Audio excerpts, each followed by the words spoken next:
ਵਾਹਿਗੁਰੂ ਜੀ ਕਾ ਖਾਲਸਾ ਵਾਹਿਗੁਰੂ ਜੀ ਕੀ ਫਤਿਹ ਜੀ। ਸਾਰੇ ਵੀਰਾਂ ਭੈਣਾਂ ਨੂੰ ਸਵਾਗਤ ਹੈ ਜੀ ਤੁਹਾਡਾ ਸਾਰੇ ਵੀਰਾਂ ਦਾ ਔਰ ਭੈਣਾਂ ਦਾ ਆਨਲਾਈਨ ਗੁਰਮਤਿ ਕਲਾਸ ਵਿੱਚ। ਜਿਵੇਂ ਕਿ ਆਪ ਸਾਰਿਆਂ ਨੂੰ ਪਤਾ ਹੀ ਹੈ ਕਿ ਅਸੀਂ ਸੁਖਮਨੀ ਸਾਹਿਬ ਜੀ ਦੀ ਵਿਚਾਰ ਸਾਰੇ ਵੀਰ ਭੈਣਾਂ ਮਿਲ ਕੇ ਕਰ ਰਹੇ ਹਾਂ ਔਰ ਜੀਵਨ ਜਾਚ ਸਿੱਖਣ ਦੀ ਟਰਾਈ ਕਰਦੇ ਹਾਂ। ਸੁਖਮਨੀ ਸਾਹਿਬ ਜੀ ਦਾ ਕੇਂਦਰੀ ਭਾਵ ਸੁਖਮਨੀ ਸੁਖ ਅੰਮ੍ਰਿਤ ਪ੍ਰਭ ਨਾਮ ਭਗਤ ਜਨਾ ਕੇ ਮਨ ਵਿਸਰਾਮ। ਨਾਮ ਦਾ ਮਤਲਬ ਹੁਕਮ, ਕਿ ਸਾਰੇ ਸੁੱਖਾਂ ਦਾ ਜੋ ਮੂਲ ਹੈ, ਸਾਰੇ ਸੁੱਖਾਂ ਦਾ ਦਾਤਾ ਮਣੀ ਹੈ, ਉਹ ਰੱਬ ਦਾ ਹੁਕਮ ਹੈ। ਜੋ ਰੱਬੀ ਰਜਾ ਹੁਕਮ ਭਾਣੇ ਦੇ ਅੰਦਰ ਤੁਰੇਗਾ ਉਹ ਇਨਸਾਨ ਸੁਖੀ ਸ਼ਾਂਤ ਆਨੰਦ ਖੇੜਾ ਔਰ ਪ੍ਰਸੰਨਤਾ ਵਾਲਾ ਜੀਵਨ ਜੀਵੇਗਾ, ਉਹ ਜੀਵਨ ਵਿੱਚ ਸਫਲ ਹੋਏਗਾ। ਤੇ ਜੋ ਰੱਬੀ ਰਜਾ ਦੇ ਅੰਦਰ ਤੁਰਦੇ ਨੇ ਉਹੀ ਪ੍ਰਭੂ ਦੇ ਭਗਤ ਨੇ, ਯਾਨੀ ਰੱਬ ਦੀ ਰਜਾ ਦੇ ਵਿੱਚ ਤੁਰਨਾ ਹੀ ਰੱਬ ਦੀ ਭਗਤੀ ਹੈ। ਆਓ ਅਗਲੀ ਵਿਚਾਰ ਦੇ ਨਾਲ ਜੁੜੀਏ ਕਿ ਸੱਚ ਨੂੰ ਛੱਡ ਕੇ ਕਈ ਵਾਰ ਬੰਦਾ ਕੀ ਕਰਦਾ ਹੈ, ਸਹਿਸ ਖੱਟੇ ਲੱਖ ਕੋ ਉਠ ਧਾਵੇ। ਸਹਿਸ ਦਾ ਮਤਲਬ ਹਜ਼ਾਰਾਂ ਤੇ ਲੱਖ ਦਾ ਮਤਲਬ ਲੱਖਾਂ। ਮਨੁੱਖ ਹਜ਼ਾਰਾਂ ਰੁਪਏ ਕਮਾਉਂਦਾ ਹੈ ਤੇ ਫਿਰ ਲੱਖਾਂ ਦੇ ਪਿੱਛੇ ਦੌੜ ਪੈਂਦਾ। ਤ੍ਰਿਪਤ ਨਾ ਆਵੇ ਮਾਇਆ ਪਾਛੇ ਪਾਵੇ। ਪਾਛੇ ਪਾਵੇ ਦਾ ਮਤਲਬ ਪਿੱਛੇ ਪਾਈ ਜਾਂਦਾ, ਜਮਾ ਕਰੀ ਜਾਂਦਾ। ਜਿਹੜੇ 4 ਪੈਸੇ ਆਏ ਜਮਾ ਕਰ ਦਿੱਤੇ ਤੇ ਤ੍ਰਿਪਤੀ ਨਹੀਂ ਹੁੰਦੀ। ਮਾਇਆ ਜਮਾ ਕਰੀ ਜਾਂਦਾ ਹੈ, ਪੈਸਾ ਜਮਾ ਕਰੀ ਜਾਂਦਾ ਹੈ, ਲੇਕਿਨ ਰੱਜਦਾ ਨਹੀਂ। ਹੁਣ ਇੱਥੇ ਗੱਲ ਕਮਾਉਣ ਦੀ ਨਹੀਂ ਹੈ ਕਿ ਤੁਸੀਂ 1000 ਜਾਂ ਲੱਖ ਨਾ ਕਮਾਓ, ਕਿਉਂਕਿ ਪੈਸਾ ਬੰਦੇ ਦੀ ਜ਼ਰੂਰਤ ਹੈ। ਰੋਟੀ ਕੱਪੜਾ ਮਕਾਨ, ਇਹ ਪੈਸੇ ਤੋਂ ਬਿਨਾਂ ਨਹੀਂ ਸਾਡੀਆਂ ਲੋੜਾਂ ਪੂਰੀਆਂ ਹੁੰਦੀਆਂ। ਜੇ ਤੁਸੀਂ ਕਿਸੇ ਦੇ ਨਾਲ ਮਿਲਣ ਜਾਣਾ ਨਾ, ਆਪਣੇ ਸੱਜਣ ਮਿੱਤਰ ਨੂੰ, ਤਾਂ ਵੀ ਤੁਹਾਡੇ ਕੋਲ ਪੈਸਾ ਚਾਹੀਦਾ ਹੈ। ਕਿਰਾਇਆ ਆਉਣ ਜਾਣ ਵਾਸਤੇ ਦਾ ਘੱਟ ਤੋਂ ਘੱਟ ਚਾਹੀਦਾ ਹੈ। ਜੇ ਤੁਹਾਡੇ ਘਰ ਕਿਸੇ ਸੱਜਣ ਮਿੱਤਰ ਨੇ ਮਿਲਣ ਆਉਣਾ ਹੈ ਤਾਂ ਵੀ ਤੁਹਾਡੇ ਕੋਲ ਪੈਸਾ ਚਾਹੀਦਾ ਹੈ। ਜ਼ਿਆਦਾ ਨਹੀਂ ਤਾਂ ਚਾਹ ਪਾਣੀ ਤਾਂ ਪਿਆਣਾ ਹੀ ਪਵੇਗਾ ਨਾ। ਇਹਨਾਂ ਸਾਰੀਆਂ ਚੀਜ਼ਾਂ ਲਈ, ਸਾਡੇ ਮਿਲਵਰਤਨ ਵਿੱਚ ਵੀ, ਆਉਣ ਜਾਣ ਲਈ, ਹਰ ਥਾਂ ਦੇ ਉੱਤੇ ਜ਼ਿੰਦਗੀ ਨੂੰ ਸੁਚਾਰੂ ਢੰਗ ਦੇ ਨਾਲ ਚਲਾਉਣ ਵਾਸਤੇ ਪੈਸਾ ਜ਼ਰੂਰੀ ਹੈ। ਤਾਂ ਸਮਝਣ ਵਾਲੀ ਇਹ ਚੀਜ਼ ਹੈ ਕਿ ਪੈਸਾ ਜੀਵਨ ਵਾਸਤੇ ਹੈ, ਜੀਵਨ ਪੈਸੇ ਵਾਸਤੇ ਨਹੀਂ ਹੈ। ਜਦੋਂ ਬੰਦਾ ਜੀਵਨ ਪੈਸੇ ਵਾਸਤੇ ਬਣਾ ਲੈਂਦਾ ਉਦੋਂ ਪ੍ਰੋਬਲਮ ਆਉਂਦੀ ਹੈ। ਉਦੋਂ ਫਿਰ ਇਹ ਪੈਸਾ ਜਾਂ ਪ੍ਰੋਪਰਟੀ ਇਕੱਠੀ ਕਰਨ ਵਾਲੇ ਪਾਸੇ ਦੌੜਦਾ ਹੈ। ਇਹਨੂੰ ਪੈਸੇ ਵੱਲੋਂ ਤ੍ਰਿਪਤੀ ਨਹੀਂ ਆਉਂਦੀ ਤੇ ਫਿਰ ਕੇਵਲ ਪੈਸੇ ਨੂੰ ਆਪਣੀ ਜ਼ਿੰਦਗੀ ਦਾ ਗੋਲ ਬਣਾ ਕੇ ਫਿਰ ਠੱਗੀਆਂ, ਬੇਈਮਾਨੀਆਂ, ਚੋਰੀਆਂ, ਹੇਰਾਫੇਰੀਆਂ ਕਰਦਾ ਹੈ। ਧਰਮ ਇਮਾਨ ਵੀ ਵੇਚ ਦਿੰਦਾ ਹੈ, ਜ਼ਮੀਰ ਵੀ ਮਾਰ ਦਿੰਦਾ ਹੈ, ਲੇਕਿਨ ਇਹਨੂੰ ਤ੍ਰਿਪਤੀ ਨਹੀਂ ਆਉਂਦੀ। ਤਾਂ ਗੱਲ ਇਹ ਹੈ ਕਿ 10 ਨਵਾਂ ਦੀ ਧਰਮ ਦੀ ਕਿਰਤ ਕੀਤੀ ਜਾਏ ਔਰ 10 ਨਵਾਂ ਦੀ ਧਰਮ ਦੀ ਕਿਰਤ ਕਮਾਈ ਕਰਕੇ ਜਿਵੇਂ ਬੰਦੇ ਦਾ ਜੋ ਕੁਛ ਮਿਲਦਾ ਹੈ ਉਹਦੇ ਅੰਦਰ ਬੰਦਾ ਸੰਤੁਸ਼ਟ ਰਹੇ, ਉਹਦੇ ਨਾਲ ਆਪਣਾ ਉਸ ਟਾਈਪ ਦਾ ਬਜਟ ਬਣਾਵੇ ਔਰ ਅੱਗੇ ਵਿਕਾਸ ਕਰਨ ਵਾਸਤੇ ਉਦਮ ਕਰਦਾ ਰਹੇ। ਪਰ ਬੰਦਾ ਸੱਚ ਨੂੰ, ਰੱਬ ਦੇ ਹੁਕਮ ਨੂੰ ਇੱਕ ਪਾਸੇ ਰੱਖ ਕੇ ਕੇਵਲ ਪੈਸੇ ਨੂੰ ਹੀ ਆਪਣੀ ਜ਼ਿੰਦਗੀ ਦਾ ਗੋਲ ਬਣਾ ਲੈਂਦਾ ਹੈ। ਇਸ ਤਰ੍ਹਾਂ ਕਦੇ ਵੀ ਇਹਦੀ ਜ਼ਿੰਦਗੀ ਦੇ ਅੰਦਰ ਤ੍ਰਿਪਤੀ ਨਹੀਂ ਆਉਂਦੀ, ਰਜੇਵਾਂ ਨਹੀਂ ਆਉਂਦਾ, ਸ਼ਾਂਤੀ ਨਹੀਂ ਆਉਂਦੀ, ਇਨਸਾਨੀਅਤ ਪੈਦਾ ਨਹੀਂ। ਅਨਿਕ ਭੋਗ ਵਿਖਿਆ ਕੇ ਕਰੇ। ਵਿਖਿਆ ਦਾ ਮਤਲਬ ਵਿਸ਼ੇ ਵਿਕਾਰ।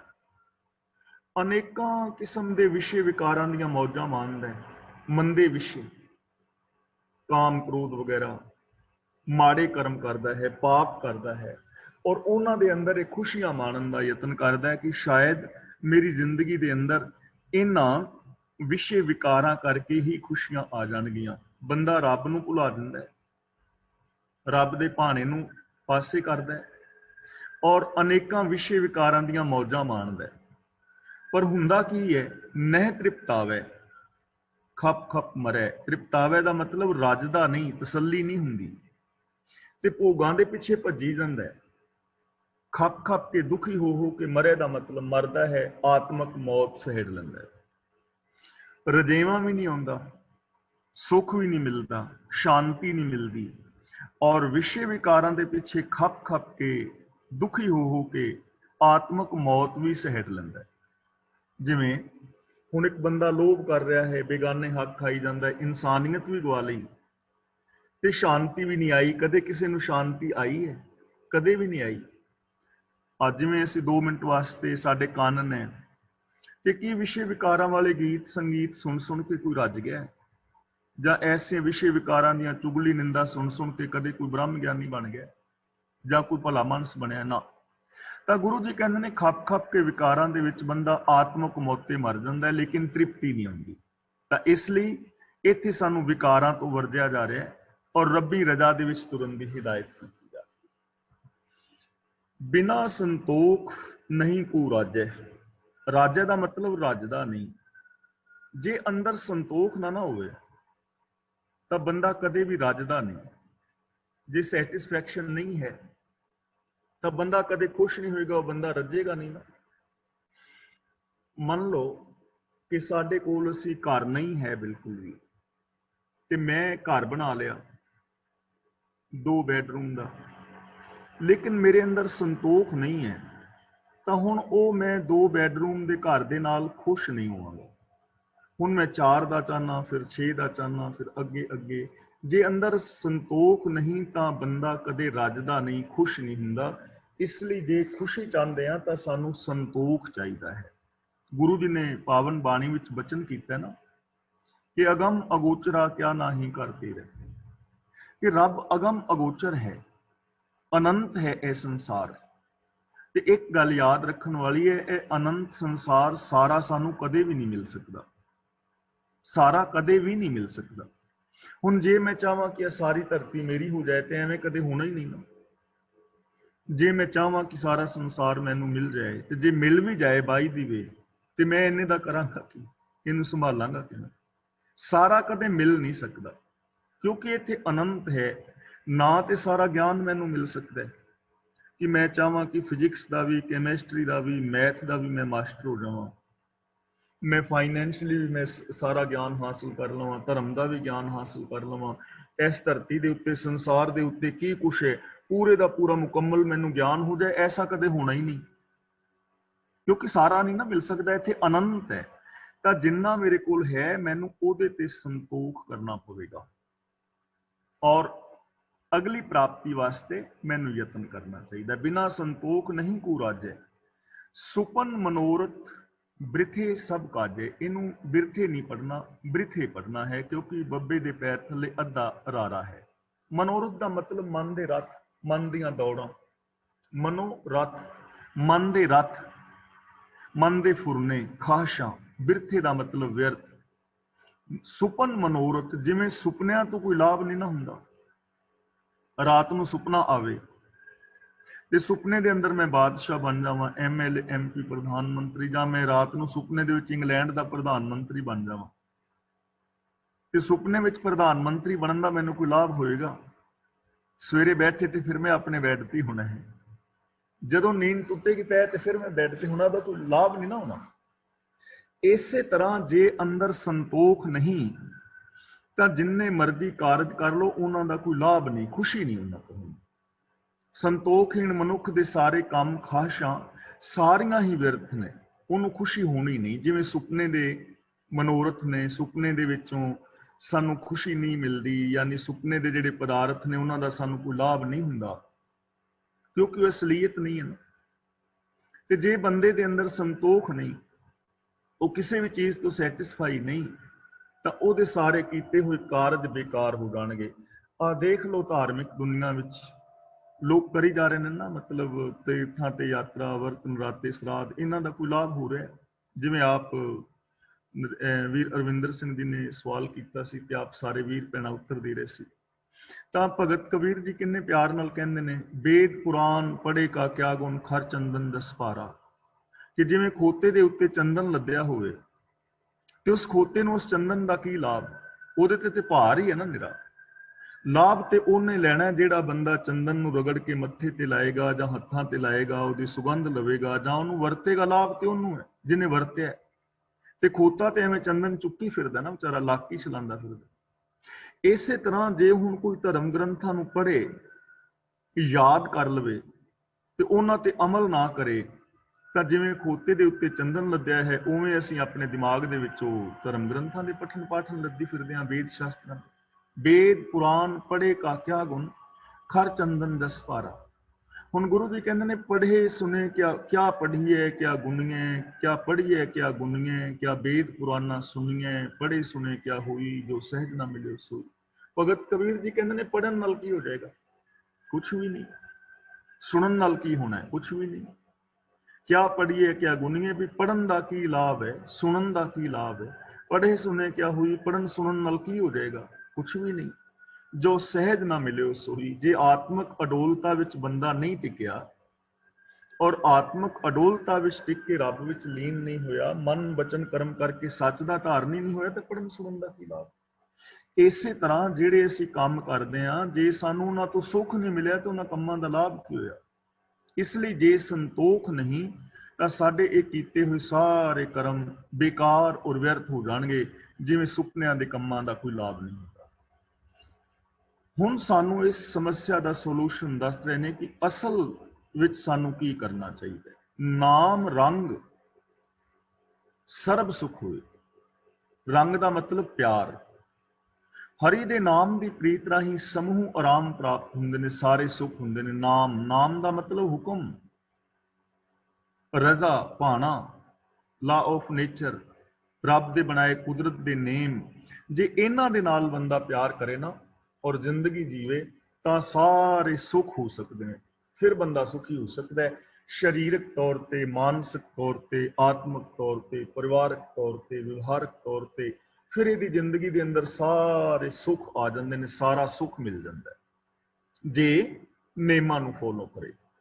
ਜੇ ਅਸੀਂ ਬਿਲਕੁਲ ਆਸਾਨ ਭਾਸ਼ਾ ਦੇ ਨਾਲ ਇਸ ਚੀਜ਼ ਨੂੰ ਸਮਝਣਾ ਚਾਹੀਏ ਤਾਂ ਅਸੀਂ ਇਹ ਵਰਡਿੰਗ ਵਰਤ ਸਕਦੇ ਹਾਂ ਕਿ ਜੋ ਵੇ ਆਫ ਲਾਈਫ ਸ੍ਰੀ ਗੁਰੂ ਗ੍ਰੰਥ ਸਾਹਿਬ ਜੀ ਦੀ ਪਾਵਨ ਬਾਣੀ ਤੋਂ ਸਾਨੂੰ ਮਿਲ ਰਿਹਾ ਹੈ, ਜੇ ਇਸ ਵੇ ਆਫ ਲਾਈਫ ਨਾਲ ਪਿਆਰ ਕੀਤਾ ਜਾਏ, ਇਹਦੇ ਮੁਤਾਬਕ ਜ਼ਿੰਦਗੀ ਜੀਵੀ ਜਾਵੇ, ਤਾਂ ਫਿਰ ਸਾਰਾ ਸੁੱਖ ਮਿਲ ਸਕਦਾ ਹੈ।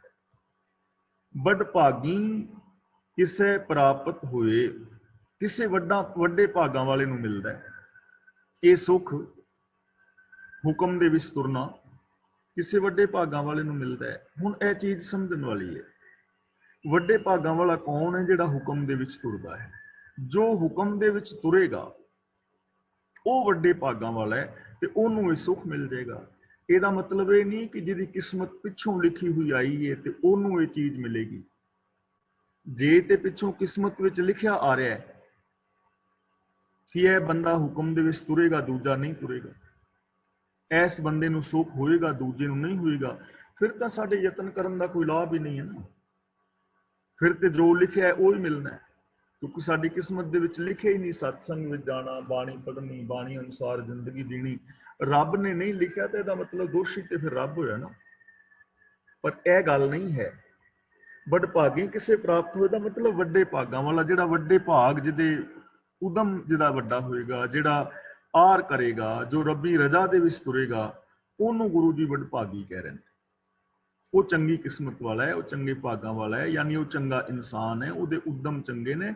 ਉਹਨੂੰ ਇਹ ਮਿਲ ਸਕਦਾ ਹੈ ਜੋ ਰੱਬੀ ਰਜ਼ਾ ਦੇ ਅੰਦਰ ਆਪਣੇ ਆਪ ਨੂੰ ਰੰਗ ਲੈਂਦਾ ਹੈ। ਨਾਮ ਰੰਗ ਸਰਬ ਸੁਖ ਹੋਏ। ਰੱਬੀ ਹੁਕਮ ਦੇ ਨਾਲ ਪ੍ਰੀਤ ਪਾਇਆ ਸਾਰਾ ਸੁਖ ਮਿਲਦਾ ਹੈ, ਪਰ ਵਡਭਾਗੀ ਕਿਸੇ ਪ੍ਰਾਪਤ ਹੋਏ, ਕਿਸੇ ਵਿਰਲੇ ਨੂੰ ਮਿਲਦਾ ਹੈ। ਹੁਣ ਵਿਰਲੇ ਦਾ ਮਤਲਬ ਜਿਹੜਾ ਵੀ ਇਹ ਯਤਨ ਕਰੇਗਾ, ਉਹ ਵਿਰਲਾ ਵਡਭਾਗੀ ਮੈਂ ਵੀ ਹੋ ਸਕਣਾ, ਉਹ ਵਿਰਲੇ ਵਡਭਾਗੀ ਤੁਸੀਂ ਸਾਰੇ ਵੀ ਹੋ ਸਕਦੇ ਹੋ।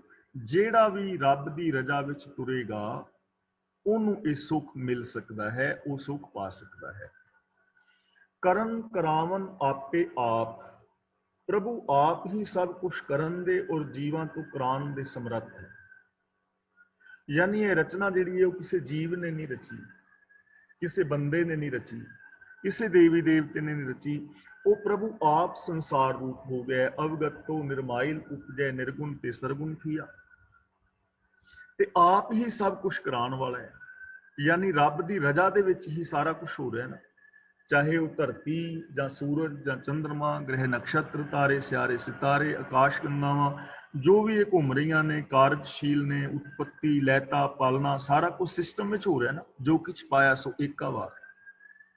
ਤਾਂ ਉਹੀ ਹੈ ਕਰਨ ਕਰਾਵਨਹਾਰ। ਉਹਦੀ ਰਜ਼ਾ ਤੋਂ ਬਾਹਰ ਕੁਛ ਨਹੀਂ ਕੀਤਾ ਜਾ ਸਕਦਾ। ਇਹ ਆਪਾਂ ਰੋਜ਼ ਵਿਚਾਰ ਕਰ ਰਹੇ ਹਾਂ ਔਰ ਇਹ ਹਕੀਕਤ ਹੈ, ਇੱਕ ਬ੍ਰਹਿਮੰਡੀ ਸੱਚ ਹੈ, ਯੂਨੀਵਰਸਲ ਟਰੁਥ ਹੈ ਕਿ ਰੱਬੀ नेम तो बाहर, रब्बी रजा तो बाहर या लॉ ऑफ नेचर तो बाहर कुछ भी नहीं किया जा सकता। सदा सदा नानक हर जाप, जाप ਦਾ ਮਤਲਬ ਉਹਨੂੰ ਯਾਦ ਰੱਖ, ਉਹਨੂੰ ਵੇਖ, ਉਹਨੂੰ ਸਮਝ। ਸਦਾ ਸਦਾ ਦਾ ਮਤਲਬ ਹਮੇਸ਼ਾ, ਹਰੀ ਨੂੰ ਜਪ ਯਾਨੀ ਉਹਨੂੰ ਜਾਣ, ਉਹਨੂੰ ਸਮਝ, ਉਹਨੂੰ ਯਾਦ ਰੱਖ, ਰੱਬ ਦੇ ਹੁਕਮ ਨੂੰ, ਰੱਬ ਦੇ ਗੁਣਾਂ ਨੂੰ, ਇਹਨੂੰ ਹਮੇਸ਼ਾ ਯਾਦ ਰੱਖੋ। ਯਾਦ ਦਾ ਮਤਲਬ ਮਨ ਬਚਨ ਕਰਮ ਕਰਕੇ ਅਪਣਾਓ।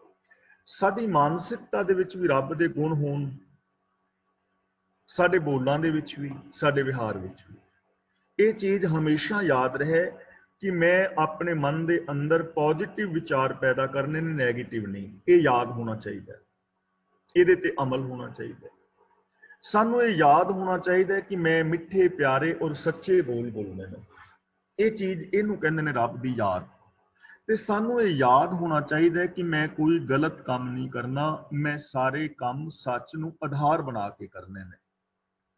ਇਹਨੂੰ ਕਹਿੰਦੇ ਨੇ ਸਦਾ ਸਦਾ ਨਾਨਕ ਹਰ ਜਾਪ, ਰੱਬੀ ਹੁਕਮ ਨੂੰ, ਰੱਬੀ ਗੁਣਾਂ ਨੂੰ ਹਮੇਸ਼ਾ ਯਾਦ ਰੱਖ। ਜੇ ਹਮੇਸ਼ਾ ਯਾਦ ਰੱਖੇਗਾ ਤਾਂ ਤੈਨੂੰ ਹਮੇਸ਼ਾ ਲਈ ਸੁੱਖ ਮਿਲੇਗਾ। ਕਰਨ ਕਰਾਵਨ ਕਰਨੇ ਹਾਰ, ਪ੍ਰਭੂ ਆਪ ਸਭ ਕੁਛ ਕਰਨ ਜੋਗਾ ਹੈ ਔਰ ਜੀਵਾਂ ਤੋਂ ਕਰਾਉਣ ਜੋਗਾ ਹੈ। ਇਹ ਅਸੀਂ ਚੀਜ਼ ਸਮਝ ਚੁੱਕੇ ਹਾਂ ਕਿ ਰੱਬੀ ਰਜ਼ਾ ਦੇ ਅੰਦਰ ਸਭ ਕੁਛ ਹੋ ਰਿਹਾ ਹੈ, ਰੱਬੀ ਰਜ਼ਾ ਦੇ ਅੰਦਰ ਹੀ ਅੱਗੇ ਹੋਏਗਾ, ਰੱਬੀ ਰਜ਼ਾ ਦੇ ਅੰਦਰ ਹੀ ਪਿਛਲੇ ਬੀਤ ਗਏ ਸਮੇਂ ਦੇ ਅੰਦਰ ਹੁੰਦਾ ਰਿਹਾ ਹੈ।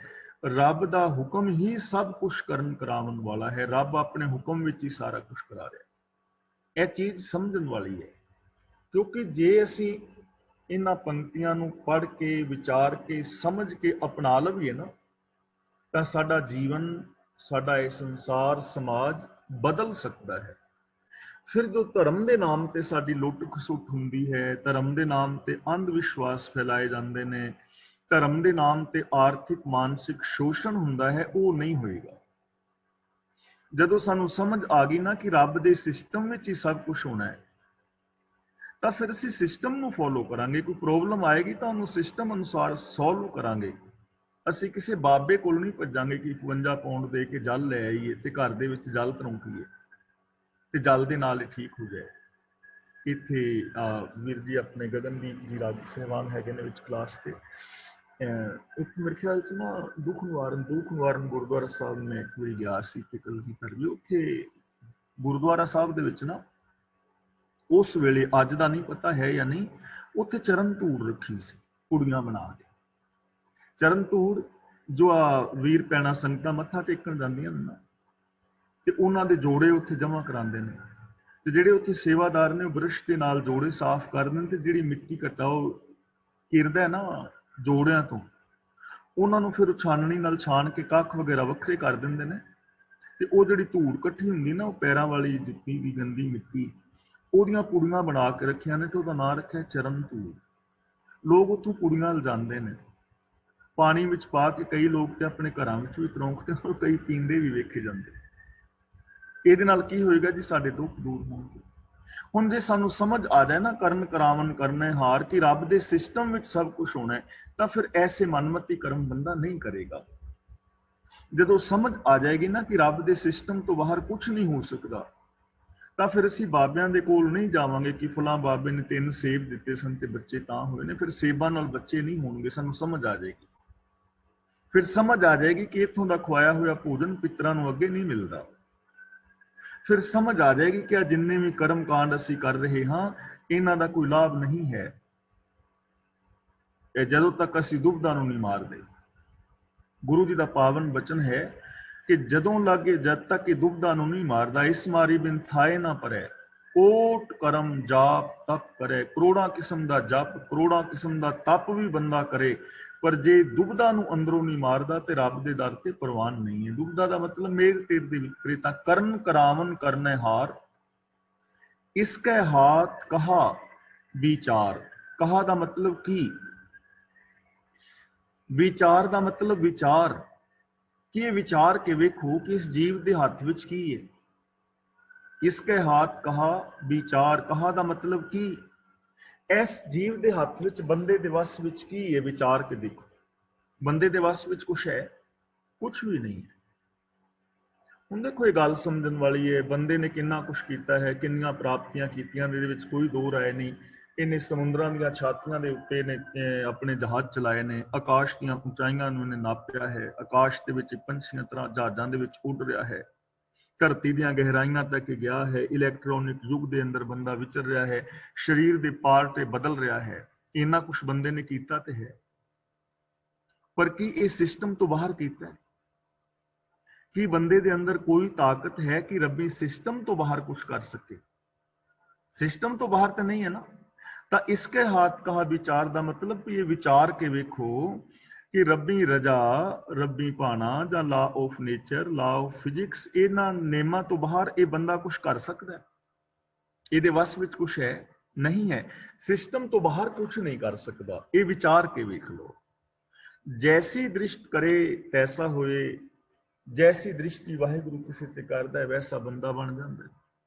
हुण जैसी दृष्टि तो बंदा कैसी दृष्टि प्राप्त करना चाहेगा, वैसी ही दृष्टि होगी। नजर हुक्म, दृष्टि का मतलब इत्थे हुक्म है। जिहो जे हुक्म दे विच असीं तुरांगे वैसे हो जावांगे। हुक्म है ना कि जे अंगूरां नूं तरकाओगे, भट्ठी ते रखोगे ते वो अंगूरां दी शराब बन जानी। ਤਾਂ ਇਹ ਦ੍ਰਿਸ਼ਟੀ ਹੈ ਨਾ। ਜੇਕਰ ਤੁਸੀਂ ਇਸ ਸਿਸਟਮ ਨੂੰ ਅਪਣਾਓਗੇ, ਅੰਗੂਰਾਂ ਦੀ ਸ਼ਰਾਬ ਬਣਾ ਲਓ, ਆਪਣੀਆਂ ਕਿਡਨੀਆਂ ਲੀਵਰ ਖਰਾਬ ਕਰ ਲਓ, ਪੀ ਕੇ ਪ੍ਰੋਪਰਟੀ ਖਰਾਬ ਕਰ ਲਓ। ਤੇ ਜੇ ਤੁਸੀਂ ਚਾਹੋ ਤੇ ਅੰਗੂਰਾਂ ਨੂੰ ਵੈਸੇ ਖਾਓ, ਸਿਹਤ ਠੀਕ ਕਰੋ, ਅੰਗੂਰਾਂ ਦੀ ਦਵਾਈ ਬਣਾਓ ਤੇ ਉਹਦੇ ਨਾਲ ਬਿਮਾਰੀਆਂ ਠੀਕ ਕਰੋ। ਸਿਸਟਮ ਹੈ ਨਾ। ਤਾਂ ਜੈਸੇ ਬੰਦਾ ਕਰਮ ਕਰਦਾ ਹੈ ਨਾ, ਵੈਸਾ ਬੰਦਾ ਹੋ ਜਾਂਦਾ ਹੈ। ਜਿਹੋ ਜਿਹੀ ਦੀ ਦ੍ਰਿਸ਼ਟੀ ਹੈ ਵੈਸਾ ਇਹਨੂੰ ਇਹ ਸੰਸਾਰ ਨਜ਼ਰ ਹੀ ਪਵੇਗਾ। ਜਿਵੇਂ ਆਪਾਂ पावन बाणी च पढ़ते हैं, जेहा वेखें तेहा वेख। जैसी तुहाडी मानसिकता होएगी वैसा ही ये दृश्य बन जाएगा। ਅਸੀਂ ਸੰਸਾਰ ਨੂੰ किस दृष्टि नाल ਵੇਖਦੇ ਹਾਂ। एक बंदा ਤਾਂ ਵੇਖਦਾ है कि ये संसार पापां अपराधां ਦਾ ਥਾਂ है, दुखां ਦਾ ਘਰ है, ਇੱਥੇ ਕੋਈ ਕਿਸੇ ਦਾ ਨਹੀਂ, ਇੱਥੇ ਸਾਰੇ ਲੋਕ ਬੇਈਮਾਨ ਨੇ, ਇੱਥੇ ਕਿਸ ਦਾ ਵਿਸ਼ਵਾਸ ਨਹੀਂ ਕਰਨਾ ਚਾਹੀਦਾ। ਇੱਕ ਬੰਦਾ ਤੇ ਐਵੇਂ ਸੋਚ ਰਿਹਾ ਤੇ ਦੂਜਾ ਬੰਦਾ ਸੋਚਦਾ ਹੈ ਕਿ ਯਾਰ ਇਹਨਾਂ ਬੰਦਿਆਂ ਦੇ ਵਿੱਚ ਸਾਰਿਆਂ ਦੇ ਵਿੱਚ ਬਹੁਤ ਵੱਡੀਆਂ ਪੋਸੀਬਿਲਿਟੀਜ਼ ਨੇ, ਹਰ ਇੱਕ ਦੇ ਅੰਦਰ ਬਹੁਤ ਵੱਡੇ ਗੁਣ ਨੇ, ਹਰ ਇਨਸਾਨ ਮਹਾਨ ਹੋ ਸਕਦਾ ਹੈ, ਇਸ ਸੰਸਾਰ ਦੇ ਅੰਦਰ ਤੇ ਸਫਲਤਾ ਦੇ ਮੌਕੇ ਬੜੇ ਨੇ, ਇੱਥੇ ਤੇ ਹਰ ਥਾਂ ਖੁਸ਼ੀਆਂ ਖਿਲ ਰਹੀਆਂ ਨੇ।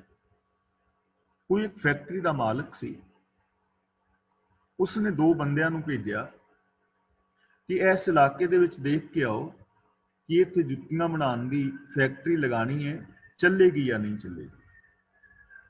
ਤਾਂ ਇੱਕ ਜਿਹੜਾ ਇਹਦਾ ਨੁਮਾਇੰਦਾ ਸੀ ਉਹ ਇਲਾਕੇ ਵਿੱਚ ਗਿਆ, ਇਲਾਕੇ ਦੇ ਵਿੱਚ ਫਿਰਿਆ ਤੇ ਉਹਨੇ ਵੇਖਿਆ ਵੀ ਇੱਥੇ ਤੇ ਲੋਕੀ ਜੁੱਤੀਆਂ ਪਾਉਂਦੇ ਹੀ ਨਹੀਂ, ਇੱਥੇ ਕਿਸੇ ਨੂੰ ਜੁੱਤੀਆਂ ਪਾਉਣ ਦੀ ਆਦਤ ਹੀ ਨਹੀਂ ਹੈ, ਇੱਥੋਂ ਦਾ ਤੇ ਰਿਵਾਜ ਹੈ, ਲੋਕ ਰਹਿੰਦੇ ਹੀ ਨੰਗੇ ਪੈਰੀ ਨੇ, ਇਹਨਾਂ ਨੇ ਜੁੱਤੀ ਕੋਈ ਖਰੀਦਣੀ ਨਹੀਂ ਹੈ ਕਿਉਂਕਿ ਪਾਉਂਦੇ ਹੀ ਨਹੀਂ, ਇੱਥੋਂ ਦਾ ਰਿਵਾਜ ਹੈ ਨਾ, ਕੋਈ ਪਾਉਂਦਾ ਹੀ ਨਹੀਂ ਜੁੱਤੀ। ਇਹਨਾਂ ਨੇ ਨਿਯਮ ਬਣਾਇਆ ਵੀ ਜੁੱਤੀ ਪਾਉਣੀ ਹੀ ਨਹੀਂ। ਇਸ ਲਈ ਉਹਨੇ ਆਣ ਕੇ ਆਖਿਆ ਵੀ ਮਾਲਕ ਨੂੰ ਵੀ ਇੱਥੇ ਫੈਕਟਰੀ ਨਾ ਲਗਾਓ, ਤੁਹਾਡਾ ਪੈਸਾ ਬਰਬਾਦ ਹੋਏਗਾ, ਐਵੇਂ ਜੁੱਤੀਆਂ ਵੀ ਬਣਾਓਗੇ, ਫੈਕਟਰੀ ਵੀ ਲਗਾਓਗੇ ਤੇ ਖਰਚਾ ਹੋਣਾ ਹੈ, ਤੇ ਇੱਥੇ ਜੁੱਤੀ ਕੋਈ ਪਾਉਂਦਾ ਹੀ ਨਹੀਂ, ਇੱਥੇ ਨਹੀਂ ਚੱਲਣੀ ਫੈਕਟਰੀ। ਦੂਜੇ ਬੰਦੇ ਨੂੰ ਭੇਜਿਆ, ਦੂਜਾ ਬੰਦਾ ਇਲਾਕੇ ਵਿੱਚ ਫਿਰਿਆ, ਉਹਨੇ ਵੇਖਿਆ ਕਿ ਸਾਰੇ ਲੋਕ ਨੰਗੇ ਪੈਰੀ ਫਿਰਦੇ ਨੇ, ਇੱਥੇ ਜੁੱਤੀ ਕੋਈ ਪਾਉਂਦਾ ਹੀ ਨਹੀਂ। ਉਹਨੇ ਆਣ ਕੇ ਬੌਸ ਨੂੰ ਆਖਿਆ ਵੀ ਬੌਸ, ਇੱਕ ਨਹੀਂ ਤੁਸੀਂ 2-3 ਫੈਕਟਰੀਆਂ ਲਗਾ ਦਿਓ, ਜੁੱਤੀਆਂ ਬਹੁਤ ਵਿਕਣਗੀਆਂ। ਕਹਿਣ ਲੱਗਾ ਕਿਉਂ? ਕਹਿੰਦਾ ਜੀ ਇੱਥੇ ਜੁੱਤੀ ਕਿਸੇ ਕੋਲ ਹੈ ਹੀ ਨਹੀਂ, ਇਹਨਾਂ ਨੂੰ ਦੱਸਾਂਗੇ ਤੇ ਸਾਰੇ ਲੋਕ ਜੁੱਤੀਆਂ ਖਰੀਦਣਗੇ, ਇੱਥੇ ਤਾਂ ਜੁੱਤੀਆਂ ਦੀ ਫੈਕਟਰੀ ਬਹੁਤ ਜ਼ਿਆਦਾ ਚੱਲੇਗੀ ਕਿਉਂਕਿ ਕਿਸੇ ਕੋਲ ਜੁੱਤੀ ਹੈ ਨਹੀਂ। ਹੁਣ ਦੇਖੋ, ਇੱਕ ਸਿਚੁਏਸ਼ਨ ਹੈ, ਵੇਖਣ ਦਾ ਨਜ਼ਰੀਆ ਹੈ। ਇੱਕ ਕਹਿੰਦਾ ਵੀ ਇਹਨਾਂ ਲੋਕਾਂ ਨੂੰ ਜੁੱਤੀਆਂ ਪਾਉਣ ਦੀ ਆਦਤ ਹੀ ਨਹੀਂ, ਜੁੱਤੀ ਤੇ ਵਿਕਣੀ ਨਹੀਂ, ਤੇ ਦੂਜਾ ਬੰਦਾ ਸੋਚ ਰਿਹਾ ਹੈ ਕਿ ਇੱਥੇ ਤੇ ਜੁੱਤੀਆਂ ਵਿਕਣਗੀਆਂ, ਇੱਥੇ ਤੇ ਹਰ ਬੰਦਾ ਹੀ ਖਰੀਦੇਗਾ। ਸੋਚ ਹੈ ਨਾ, ਇਹਨੂੰ ਕਹਿੰਦੇ ਨੇ ਜਿਹਾ ਵੇਖੈ ਤਿਹਾ ਵੇਖ। ਤੁਸੀਂ ਸੋਚਦੇ ਹੋ ਆਪਣੇ ਆਪ ਨੂੰ ਕਿ ਯਾਰ ਮੈਂ ਤੇ ਕਾਮਯਾਬ ਨਹੀਂ ਹੋ ਸਕਦਾ, ਹੁਣ ਤੇ ਮੈਂ ਬੁੱਢਾ ਹੋ ਗਿਆ, ਹੁਣ ਕਿੱਥੇ ਬਾਣੀ ਪੜੀ ਜਾਣੀ ਹੈ, ਹੁਣ ਕਿੱਥੇ ਤੁਰਿਆ ਜਾਣਾ ਹੈ, ਹੁਣ ਤੇ ਗੋਡੇ ਰਹਿ ਗਏ, ਹੁਣ ਤੇ ਅੱਖਾਂ ਨਾਲ ਕੁਝ ਦਿਸਦਾ ਨਹੀਂ, ਦੰਦਾਂ ਨਾਲ ਕੁਝ ਖਾਧਾ ਨਹੀਂ ਜਾਂਦਾ, ਹੁਣ ਤੇ ਅਗਾਂ ਹੀ ਚੱਲ ਕੇ ਅੰਮ੍ਰਿਤ ਛਕਾਂਗੇ। ਬੰਦਾ ਪੁੱਛੇ ਪਏਗਾ ਧਰਮਰਾਜ ਨੇ ਖੰਡਾ ਬਾਟਾ ਮਾਂਜ ਕੇ ਤਰਿਆ ਵੀ ਜਾਂਦਿਆਂ ਉਹਨੇ ਅੰਮ੍ਰਿਤ ਛਕਾਂਗੇ। ਕਈ ਲੋਕ ਤੇ ਐਵੇਂ ਸੋਚਦੇ ਨੇ। ਤੇ ਦੂਜਾ ਬੰਦਾ ਪੋਜ਼ਿਟਿਵ ਸੋਚਦਾ ਕਿ ਯਾਰ ਮੈਂ ਸਭ ਕੁਝ ਕਰ ਸਕਦਾ ਹਾਂ, बुढ़ेपा या दूजा कुछ, ये तो मेरी मानसिक स्थिति है। मैं सब कुछ कर सकदा, हर उम्र के अंदर हर बंदा कुछ भी कर सकता है, कुछ भी सीख सकता है। इत्थे बड़ियां संभावनावां ने, मैं कामयाब हो सकदा, मैं कामयाब होना है। तो जैसी दृष्ट करे तैसा होए, जैसी नज़र नाल बंदा इस संसार नूं वेखदा है वैसा ही हो जांदा है। जैसा रब दा हुक्म है उस हुक्म के अनुसार, सिस्टम के अनुसार ही बंदा बन जाता है। आपे आप प्रभ सोए। गुरु जी कहते हैं प्रभु आप ही आप है। इस संसार के अंदर आप ही आप है, वो आप तो बिना कोई होर है ही नहीं। आपे आप प्रभ सोए, वो सारा मालक सब कुछ आप ही है। हुण देखो किन्ने सौखे शब्द ने, अर्थ भी बिल्कुल साफ है। आपे आप प्रभ सोए, रब अपने आप तो आप है, ते आप ही सारा कुछ है, ਉਹਦੇ ਤੋਂ ਬਿਨਾ ਕੁਛ ਹੈ ਹੀ ਨਹੀਂ। ਹੁਣ ਸਾਨੂੰ ਇਸ ਸੰਸਾਰ ਵਿੱਚ ਰੱਬ ਦਿਸਦਾ ਨਹੀਂ, ਤੇ ਗੁਰੂ ਜੀ ਕਹਿੰਦੇ ਨੇ ਸਾਰਾ ਕੁਛ ਹੈ ਹੀ ਰੱਬ ਹੈ। ਦ੍ਰਿਸ਼ਟੀ ਹੈ ਨਾ, ਨਜ਼ਰੀਆ ਹੈ ਨਾ। ਸਾਨੂੰ ਇਹ ਸੰਸਾਰ ਜ਼ਹਿਰੀਲਾ ਦਿਸਦਾ ਹੈ, ਤੇ ਗੁਰੂ ਜੀ ਨੂੰ ਇਹ ਸੰਸਾਰ ਰੱਬ ਦੀ ਆਰਤੀ ਕਰਦਾ ਹੋਇਆ, ਗਾਉਂਦਾ ਹੋਇਆ ਨਜ਼ਰੀ ਪੈ ਰਿਹਾ ਹੈ। ਅਸੀਂ ਵੇਖਦੇ ਕਿਵੇਂ ਆ, ਸਾਡੀ ਸੋਚ ਕਿਵੇਂ ਦੀ ਹੈ।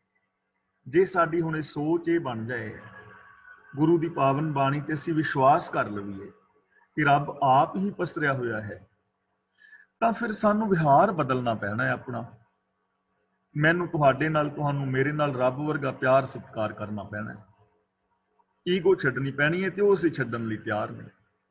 ਪ੍ਰੋਬਲਮ ਬੰਦੇ ਦੀ ਇੱਥੇ ਹੈ ਤੇ ਰੱਬ ਹੀ ਸਾਰਾ ਕੁਛ, ਪਰ ਅਸੀਂ ਗੁਰੂ ਦੀ ਇਸ ਪਾਵਨ ਬਾਣੀ ਤੇ ਵਿਸ਼ਵਾਸ ਕਰਨ ਦੀ ਜ਼ਰੂਰਤ ਨਹੀਂ ਨਾ ਕਰ ਰਹੇ, ਹਿੰਮਤ ਨਹੀਂ ਕਰ ਰਹੇ, ਵਿਸ਼ਵਾਸ ਨਹੀਂ ਕਰ ਰਹੇ। ਅਸੀਂ ਬਾਬੇ ਦੀ ਗੱਲ ਤੇ ਵਿਸ਼ਵਾਸ ਕਰ ਲੈਂਦੇ ਹਾਂ ਵੀ ਦਸਮ ਦੁਆਰ ਵਿੱਚ ਪ੍ਰਾਨ ਚੜਾਵਾਂਗੇ ਤੇ ਮਿਲੇਗਾ, ਸਮਾਧੀਆਂ ਲਾਵਾਂਗੇ ਤੇ ਮਿਲੇਗਾ। ਪਰ ਗੁਰੂ ਜੀ ਦੀ ਸਿੱਧੀ ਸਾਫ਼ ਸੁਥਰੀ ਗੱਲ ਵੀ ਹੈ ਹੀ ਰੱਬ, ਇਹਦੇ ਤੇ ਸਾਨੂੰ ਵਿਸ਼ਵਾਸ ਨਹੀਂ। ਅਗਲਾ ਬਚਨ ਕਰਦੇ ਨੇ, ਜੋ ਕਿਛ ਕੀਨੂ ਸੋ ਆਪਣੇ ਰੰਗ। ਰੰਗ ਦਾ ਮਤਲਬ ਆਪਣੀ ਮੌਜ ਵਿੱਚ ਜੋ ਕੁਛ ਵੀ ਬਣਾਇਆ ਹੈ ਜਾਂ ਕੀਤਾ ਹੈ ਪੈਦਾ, ਉਹਨੇ ਆਪਣੀ ਮੌਜ ਵਿੱਚ ਕੀਤਾ ਹੈ, ਆਪਣੇ ਹੁਕਮ ਵਿੱਚ ਕੀਤਾ ਹੈ। ਤੇ ਇਸ ਚੀਜ਼ ਨੂੰ ਥੋੜਾ ਜਿਹਾ ਵਿਚਾਰ ਕੇ ਵੇਖੋ ਤਾਂ ਇਹ ਸਾਨੂੰ ਸਮਝ ਆ ਜਾਏਗੀ ਕਿ ਵਾਸਤਵ ਦੇ ਵਿੱਚ ਆਪਣੀ ਮੌਜ ਵਿੱਚ ਹੀ ਕੀਤਾ ਨਾ। ਕੁਦਰਤ ਦੇ ਵਿੱਚ ਜੋ ਕੁਛ ਹੋਇਆ ਰੱਬੀ ਮੌਜ ਵਿੱਚ ਹੈ, ਯਾਨੀ ਉਹਦੇ ਹੁਕਮ ਦੇ ਅੰਦਰ ਹੈ, ਸਿਸਟਮ ਦੇ ਅੰਦਰ ਹੈ।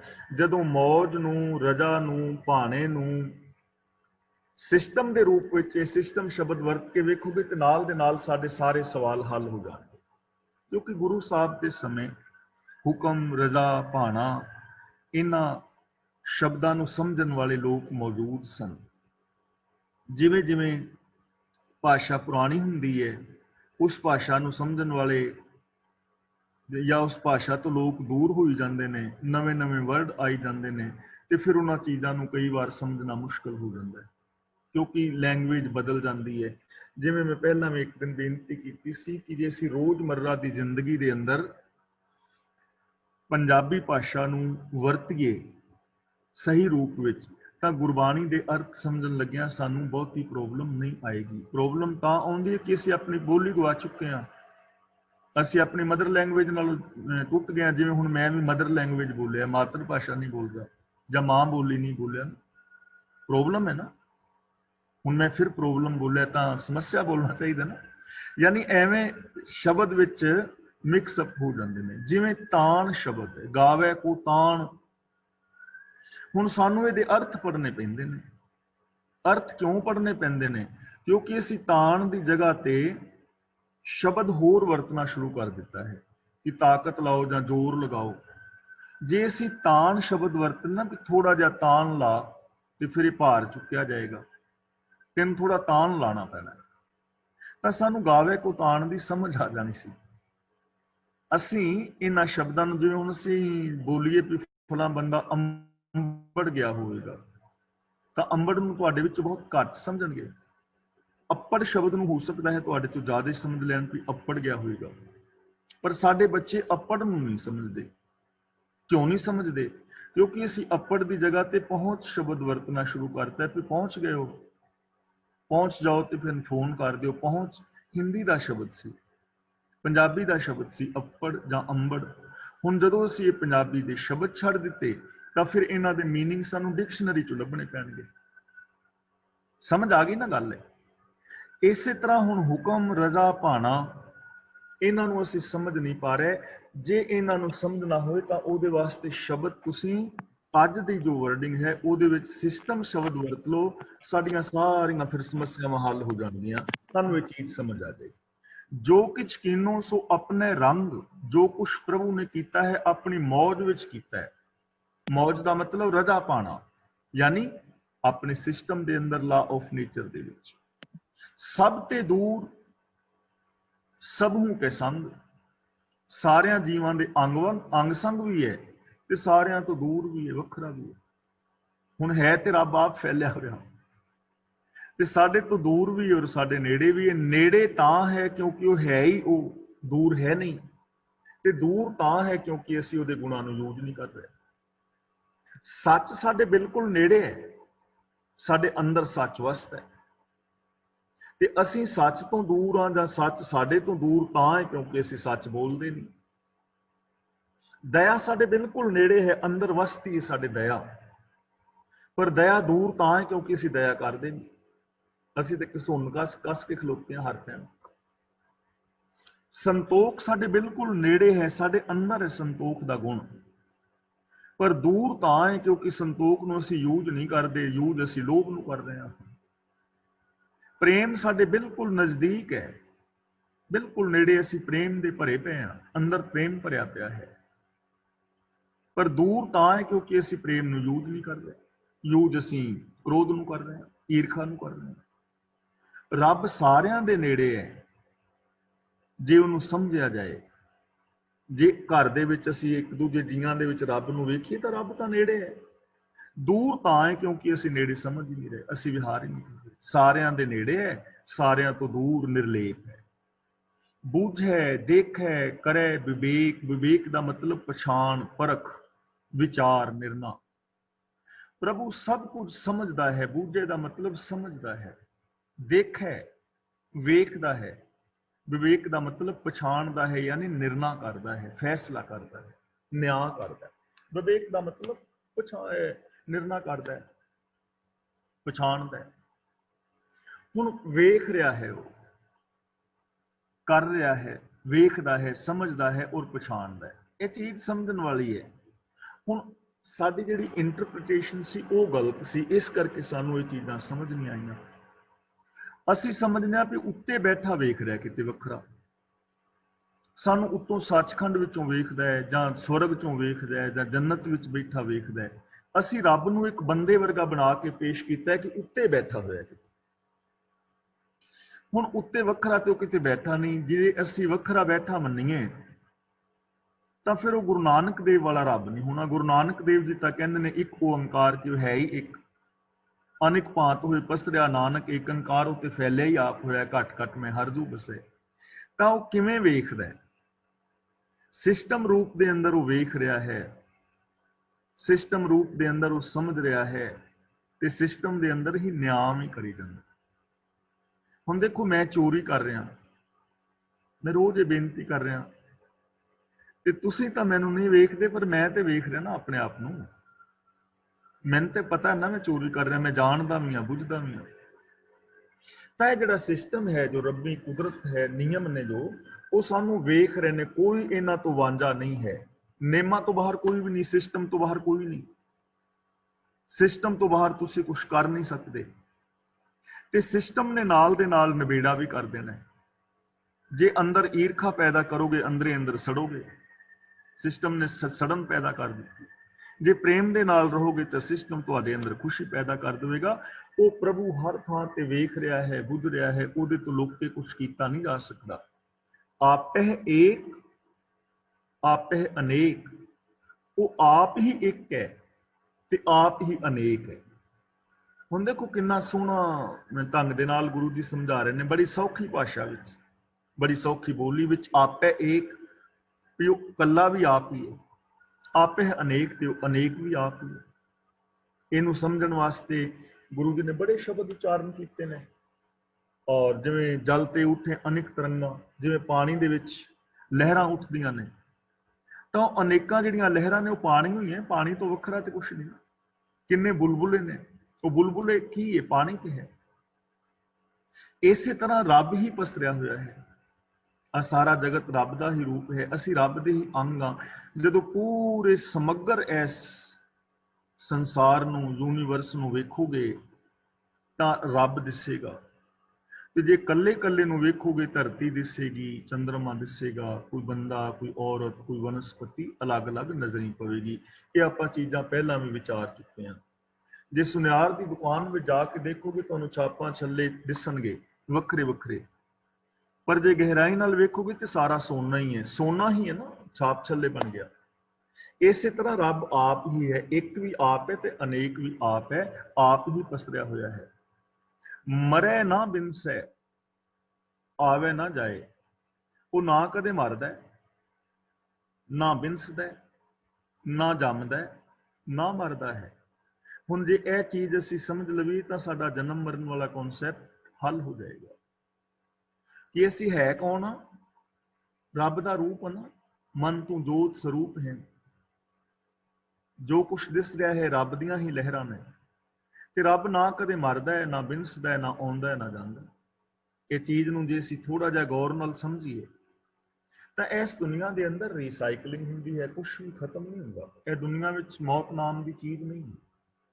ਜਿਵੇਂ ਹੁਣ ਮੈਂ ਮਰਾਂਗਾ, ਜਿਸ ਦਿਨ ਮੇਰੇ ਸਰੀਰ ਨੂੰ ਜਲਾਇਆ ਜਾਏਗਾ, ਆਪਾਂ ਕਈ ਵਾਰ ਵਿਚਾਰ ਕਰ ਚੁੱਕੇ ਹਾਂ, ਪਰ ਫਿਰ ਇਹ ਪੰਕਤੀਆਂ ਨੂੰ ਸਮਝਣ ਲਈ ਸਾਨੂੰ ਦੁਹਰਾਉਣ ਦੀ ਲੋੜ ਹੈ, ਜਿਸ ਕਰਕੇ ਸਾਨੂੰ ਇਹ ਸਮਝ ਪੈ ਜਾਏ। ਜਿਸ ਦਿਨ ਮੈਂ ਮਰਾਂਗਾ, ਮੇਰੇ ਸਰੀਰ ਨੂੰ ਜਲਾਇਆ ਜਾਏਗਾ, 70% ਪਾਣੀ ਮੇਰੇ ਸਰੀਰ ਦਾ ਵਾਸ਼ਪ ਬਣ ਕੇ ਪਾਣੀ ਵਿੱਚ ਮਿਲ ਜਾਏਗਾ। ਮੇਰੇ ਸਰੀਰ ਅੰਦਰਲੀ ਹਵਾ ਹਵਾ ਵਿੱਚ, ਮਿੱਟੀ ਮਿੱਟੀ ਵਿੱਚ, ਪਵਨੇ ਮੈਂ ਪਵਨ ਸਮਾਇਆ, ਜੋਤੀ ਮੈਂ ਜੋਤ ਰਲ ਜਾਇਆ, ਮਾਟੀ ਮਾਟੀ ਹੋਈ ਏਕ, ਰੋਵਨ ਹਾਰੇ ਕੀ ਕਵਨ ਟੇਕੇ। ਪੰਜ ਤੱਤ ਪੰਜਾਂ ਤੱਤਾਂ ਵਿੱਚ ਮਿਲ ਗਏ, ਮਰਿਆ ਕੁਛ ਵੀ ਨਹੀਂ। ਜਦੋਂ ਮੇਰੇ ਜਿਹੜਾ ਭਾਫ ਬਣ ਕੇ ਪਾਣੀ ਉੱਡਿਆ ਹੈ ਉਹਨੂੰ ਠੰਡਕ ਮਿਲੇਗੀ, ਉਹ ਫਿਰ ਪਾਣੀ ਬਣ ਕੇ ਤਰੇਲ ਬਣ ਕੇ ਕਿਤੇ ਵਸੇਗਾ। ਮਿੱਟੀ ਦੇ ਵਿੱਚ ਕੁਝ ਹੋਰ ਪੈਦਾ ਹੋ ਰਿਹਾ ਹੋਵੇਗਾ, ਹਵਾ ਜਿਹੜੀ ਹੈ ਕਿਤੇ ਹੋਰ ਜੀਵਨ ਦੇ ਰਹੀ ਹੋਵੇਗੀ। ਇਸ ਸੰਸਾਰ ਦੇ ਅੰਦਰ ਰੀਸਾਈਕਲਿੰਗ ਹੋ ਜਾਏਗੀ। ਜਿਵੇਂ ਇੱਕ ਰੁੱਖ ਹੈ, ਰੁੱਖ ਦੇ ਉੱਤੋਂ ਪੱਤਾ ਟੁੱਟਿਆ ਤਾਂ ਪੱਤਾ ਟੁੱਟ ਕੇ ਸਾਨੂੰ ਲੱਗਦਾ ਹੈ ਕਿ ਪੱਤਾ ਮਰ ਗਿਆ, ਖਤਮ ਹੋ ਗਿਆ, ਪਰ ਖਤਮ ਨਹੀਂ ਨਾ ਹੋਇਆ। ਉਹ ਪੱਤਾ ਰੁੱਖ ਦੀ ਜੜ ਵਿੱਚ ਡਿੱਗ ਪਿਆ, ਮੀਂਹ ਪਿਆ, ਮੀਂਹ ਪੈਣ ਦੇ ਨਾਲ ਪੱਤਾ ਗਲ ਗਿਆ, ਗਲ ਕੇ ਮਿੱਟੀ ਦੇ ਵਿੱਚ ਮਿਲ ਗਿਆ, ਖਾਦ ਬਣ ਗਿਆ। ਉਹ ਰੁੱਖ ਦੀਆਂ ਜੜ੍ਹਾਂ ਦੇ ਵਿੱਚੋਂ ਖੁਰਾਕ ਬਣ ਕੇ ਫਿਰ ਉੱਤੇ ਨੂੰ ਚਲਾ ਗਿਆ, ਉੱਤੇ ਫਿਰ ਜਾ ਕੇ ਪੱਤਾ ਬਣ ਗਿਆ। ਰੀਸਾਈਕਲਿੰਗ ਹੋ ਰਹੀ ਹੈ ਨਾ। ਇੱਥੇ ਮਰਦਾ ਕੁਛ ਨਹੀਂ ਹੈ। ਮਰੈ ਨਾ ਬਿਨਸੈ, ਆਵੇ ਨਾ ਜਾਏ, ਨਾਨਕ ਸਦ ਹੀ ਰਿਹਾ ਸਮਾਏ। ਸਦਾ ਹੀ ਉਹ ਸਮਾਇਆ ਹੋਇਆ ਹੈ, ਸਦਾ ਆਪ ਟਿਕਿਆ ਹੋਇਆ ਹੈ, ਸਾਰਿਆਂ ਦੇ ਵਿੱਚ ਟਿਕਿਆ ਹੋਇਆ ਹੈ। ਮੇਰੇ ਵਿੱਚ ਵੀ, ਤੁਹਾਡੇ ਵਿੱਚ ਵੀ, ਸਾਰਿਆਂ ਦੇ ਵਿੱਚੋਂ ਆਪ ਸਮਾਇਆ ਹੋਇਆ। ਕਾਸ਼ ਮਨੁੱਖ ਨੂੰ ਇਹ ਗੱਲ ਸਮਝ ਆ ਜਾਏ ਔਰ ਮਨੁੱਖ ਇਸ ਚੀਜ਼ ਦੇ ਉੱਤੇ ਅਮਲ ਕਰ ਲਵੇ, ਆਪਣੇ ਵਿਹਾਰ ਨੂੰ ਬਦਲ ਲਵੇ, ਤਾਂ ਯਾਦ ਰੱਖਣਾ ਇਹ ਜ਼ਿੰਦਗੀ ਬਦਲ ਜਾਏਗੀ, ਜੀਵਨ ਬਦਲ ਜਾਏਗਾ, ਸੰਸਾਰ ਬਦਲ ਜਾਏਗਾ, ਸੰਸਾਰ ਸਵਰਗ ਹੋ ਜਾਏਗਾ। ਇੱਥੇ ਕਿਸੇ ਨੂੰ ਕੋਈ ਦੁੱਖ ਤਕਲੀਫ ਨਹੀਂ ਹੋਏਗੀ, ਕਿਉਂਕਿ ਦੁੱਖ ਤਕਲੀਫ ਸਾਡੀਆਂ ਸਾਂਝੀਆਂ ਹੋਣਗੀਆਂ, ਸਾਡੇ ਦੁੱਖ ਸੁੱਖ ਸਾਂਝੇ ਹੋਣਗੇ।